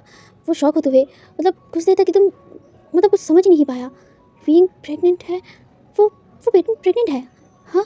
वो कुछ देर तक तो अपने माइंड में ही प्रोसेस करने लगा, एंड जब उसे ये हिट किया कि हाँ विंग उसका प्यार, वो प्रेग्नेंट है, वो ना इतना खुश हुआ, इतना ज़्यादा कि वो विंग को एकदम कस के हक कर लिया। उसे हक करके ना इतना खुश होकर उसे लेकर एकदम जंप भी कर दिया था। वो उसे एकदम ऊपर उठाकर ना घुमाने लगा। वो उसे घुमाते हुए कहा, ओ माय गॉड, मैं फादर बनूंगा। तुम सच कह रहे हो ना, हम पेरेंट्स बनेंगे, हमारे पास बेबी होगा, हम वो बहुत ही ज़्यादा हैप्पी था, बहुत ज़्यादा। उसके मुँह से कोई शब्द नहीं निकल रहे थे कि वो अपनी खुशी को जाहिर करे। वो बहुत सपना देखा था कि उसके पास एक फैमिली होगा, उसके पास उसका प्यार होगा, उसका एक क्यूट सा प्यार का निशानी होगा, उनका बच्चा होगा। वो बहुत हैप्पी था, बहुत ज़्यादा, बहुत ज़्यादा, इतना ज़्यादा कि वो कुछ देर तक तो उसे घुमाने ही लग गया था। विंग को इसे चक्कर आने लगे थे। वो वांगजी के चेस्ट पे मारते हुए कह रहा था, लंचा मत घुमाओ, मुझे चक्कर आ रहे हैं। वो ये कहकर उसे हिट करने लगा। ये देखकर वांगजी जो तुरंत ही उसे ने एकदम नीचे उतार दिया, और वो उसे ने एकदम काउच पे बहुत ज़्यादा प्यार तरीके से बिठा दिया, और वो ना उसके बेली पर अपना हाथ रखते हुए कहा, यहाँ पे हमारा बेबी है ना, हाँ। ये कहकर वो अपना कान ना उसकी स्टमक पे रख दिया, और वो बेबी के मूवमेंट सुनने की कोशिश करने लगा। और ये देखकर विंग शॉक होकर वांगजी को देखने लगा। अभी बेबी मूवमेंट कैसे करेगा, वो तो एक छोटा न्यूटियस है। वो वांगजी की तरफ देखकर बस हंस दिया। उसे हंसी आ रही थी, क्योंकि वांगजी बहुत एक्साइटेड हो गया था। वो एक्साइटेडली बस उसके स्टमक को ना टटोलने लगा था। वो फील करने की कोशिश कर रहा था कि बेबी क्यों नहीं कर रहा है, और फिर वो ये पूछ भी रहा है। ये सुनकर वांगजी की तरफ विंग हंसते हुए देखा, और वो कहा, वो अभी एक छोटा न्यूटियस है, वो अभी बेबी नहीं हुआ है, वो हो जाएगा, बट अभी कुछ महीने बाद। ये सुनकर वांगजी पाउट करने लगा। वो लिटरली बहुत क्यूट तरीके से पाउट कर रहा था। वो एकदम बच्चों की तरह ये सब कुछ कर रहा था, और वो इतना हैप्पी था ना कि वो बस विंग के हाथ को किसिस कर रहा था, उसके बेली को किसिस कर रहा था, उसके फेस पे किसिस कर रहा था। वो बहुत केयर तरीके से। और उस दिन जब उसने ये सुना, उसने अपने ऑफिस में सभी को ना स्वीट जो मिठाई होता है ना, वो बांट दिया था, और सबको ये खुशखबरी दे दिया था। इनफैक्ट ये खबर उसके अंकल को भी उसने पहुंचा दिया। उसके अंकल, उसके भाई, सबको बता दिया। और ये बात उन लोगों ने इस बात को सेलिब्रेट करने के लिए, ये पार्टी जो उनकी डील कंप्लीट होने के लिए भी था, और साथ ही साथ उनके लाइफ में एक नया सदस्य आने वाला है, इसी खुशी में भी था। तो उन लोगों ने ये पार्टी थ्रो किया।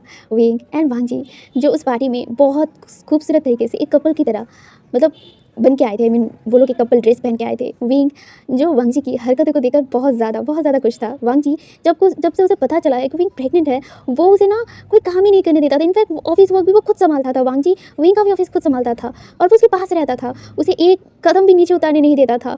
विंग बहुत फ्रस्ट्रेटेड हो जाता था कि उसे नीचे उतारने क्यों नहीं दे रहा है। विंग को वो हर जगह पे खुद गोद में उठा के लेके जाता था और वो ना उसे कोई भी भारी चीज़ क्या, उसे एक पानी का ग्लास भी उठाने नहीं देता था। विंग इससे कभी कभी मतलब खुद को बहुत स्पेशल भी महसूस कर रहा था और कभी ना कभी खुद फ्रस्ट्रेटेड भी हो जाता था, लेकिन वो इसे एडजस्ट भी कर लिया था क्योंकि वो समझ सकता है कि वांग जी कितना खुश है। इनफैक्ट विंग भी बहुत खुश है।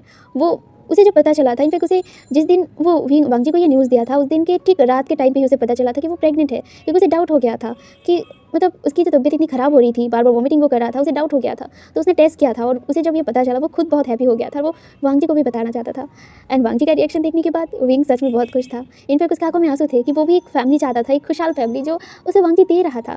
वांग जी जो इनका बहुत ख्याल रख रहा था। उन लोगों ने वो पार्टी बहुत अच्छे से सेलिब्रेट किया और सब लोगों को उन लोगों ने ये बताया भी और ये सब लोग सुनकर बहुत हैप्पी हो गए थे। वो लोग ब्लेसिंग्स दिया विंग को, उसके मतलब वांग जी के अंकल ने भी उसे ब्लेसिंग दिया और यहाँ पे विंग और वांग जी बहुत खूबसूरत तरीके से एक डांस भी किया था। विंग को वांग जी ने बहुत प्यारे तरीके से उसे एकदम सिक्योरली पकड़ के रखा था कि विंग गिरे ना, वो उसे एकदम ऐसे पकड़ के रखा था। वो उसको लेकर बहुत प्यारे तरीके से डांस कर रहा था। उसको देखकर मतलब उन दोनों को देखकर सब लोग हैप्पी हो रहे थे क्योंकि वो दोनों एकदम बहुत हैप्पी फैमिली लग रहे थे। विंग वांग जी के दोनों मतलब जो नेक था ना, वहाँ पे अपने दोनों हाथों को रख दिया था और वांग जी ने वांग जी ने विंग के कमर को पकड़ लिया था और विंग ने दोनों हाथों को उसके नेक पे डाल दिया था। तो वो दोनों ऐसे ही बहुत प्यारे तरीके से धीरे धीरे डांस कर रहे थे एक मीठी सी म्यूजिक में, जहाँ पे उन लोगों को दूर से 2% वो भी बहुत ही हैप्पी होते हुए देख रहे थे। उनके फेस में बहुत खुशी था, बहुत खुशी। विंग एंड वांग जी को इतना खुश होते हुए देखकर, जहाँ पे उन 2% में से 1% कहता है, अंकल मैं हैप्पी हूँ वांग जी के लिए। फाइनली वांग जी इस बार अपने प्यार को पा चुका है और वो खुश है। देखिए वो कितना खुश है, मैं सच में उसके लिए बहुत हैप्पी हूँ। ये सुनकर उसके सामने जो अंकल खड़ा था, यानी कि अंकल चरण, वो हंसते हुए कहता है, हाँ फाइनली मैंने उसे खुश कर ही दिया है। आई होप सो कि उसे पता नहीं चला होगा, है ना। ये कहकर वो शिचैन की तरफ देखा, जहाँ पे शिचैन जो मुंह बनाते हुए कहा, अंकल मैंने आज से पहले आपका ऐसा रूप कभी नहीं देखा, पर आपने जो भी किया इसके कारण कहीं ना कहीं विंग और वांग जी खुश हैं, मेरे लिए यही बहुत है। यहाँ पे जो चिरन था, चिरन ने कहा, दीवार के भी कान होते हैं, मत बताओ कि मैंने क्या किया है। ये सुनकर शिचैन अपना मुंह टेढ़ा करते हुए कहता है, ये तो आपकी बदौलत है। आपने तो मुझे शौक ही दे दिया था जब आपने उस लड़की, उस सो कॉल्ड बास्टर्ड लड़की को यहाँ चाइना बुला लिया। मतलब सीरियसली उस लड़की को हमने जेल में घुसा दिया था और आपने उसे जेल से बाहर निकाल दिया। आई मीन उस सो कॉल्ड स्टूपिड लड़की जिसने मेरे भाई के दिल को दुखाया है, उसे चोट पहुंचाया है, मैं उसे कभी माफ़ नहीं कर सकता। आपने उसे जेल से छुड़ा दिया था। मुझे एक पल के लिए शौक लगा, पर हाँ, और उसके बाद आपने जो किया वो सुपर्ब था। आई मीन कोई सोच भी नहीं सकता अंकल। आपने उस लड़की को यूज़ किया सिर्फ वांग जी के मन से वो डर भगाने के लिए। आई मीन वो लड़की ऑलरेडी सज़ा काट रहा था। हमें जब पता चला था कि वांग जी की इतनी बुरी कंडीशन का कारण कौन है, हम दोनों ने ही उस सो कॉल्ड लड़की को जेल में घुसा दिया था और वो कभी जेल से बाहर भी नहीं आ पाता। लेकिन आपने उसे जेल से बाहर किया, वांग जी के मन से वो डर भगाया और उसके बाद आपने ये सब कुछ किया। आई मीन जस्ट इमेजिन ये सब कुछ के बारे में अगर वांग जी को कभी पता चल गया तो क्या होगा। हाँ, ये कहकर वो अंकल की तरफ देखा। अंकल जो ये सुनकर एक मिस्टीरियस सा छोटा सा स्माइल करते हुए कहता है, नहीं उसे पता नहीं चलेगा और मैं चाहता भी नहीं हूँ कि उसे पता चले। मैं बस उसे दूर से खुश होते हुए देखना चाहता हूँ, जो चीज़ मैंने कर दिया है। ये कहकर वो स्माइल करने लगा था। हाँ, यही है हमारा लैन चिरन, इस पूरे गेम का मास्टरमाइंड। हाँ, यही है वो लैन चिरन जिसने अपने नेफ्यू को खुश करने के चक्कर में, अपने नेफ्यू को फिर से प्यार करवाने के चक्कर में उसने इतने पापड़ बेले और ये पापड़ बेलना उनके लिए ज़ाया नहीं हुआ। उन्होंने खुद उस सो कॉल बास्टर्ड लड़की जिनको उन्होंने ऑलरेडी सज़ा दिया था, हाँ उन्हें पता चल गया था वांग जी के बारे में कि वांग जी ने क्या सहा है वहाँ पे, और उस वजह से ही उन्होंने उस लड़की को जेल में भिजवा दिया था और वो इतने सालों तक जेल में ही था। लेकिन लैन चिरन ने उस लड़की को इस बार जेल से बाहर निकाला था सिर्फ अपने नेफ्यू के लिए, अपने नेफ्यू के डर को भगाने के लिए और उसे इस बार खुश होते हुए देखने के लिए। और फाइनली उन्होंने वो सब कुछ कर दिया था। हालांकि उन्होंने ये सब कुछ करने के लिए बहुत पापड़ बेले थे, बहुत सारे अतरंगी गेम खेले थे जो उनके रूल्स में कभी नहीं था।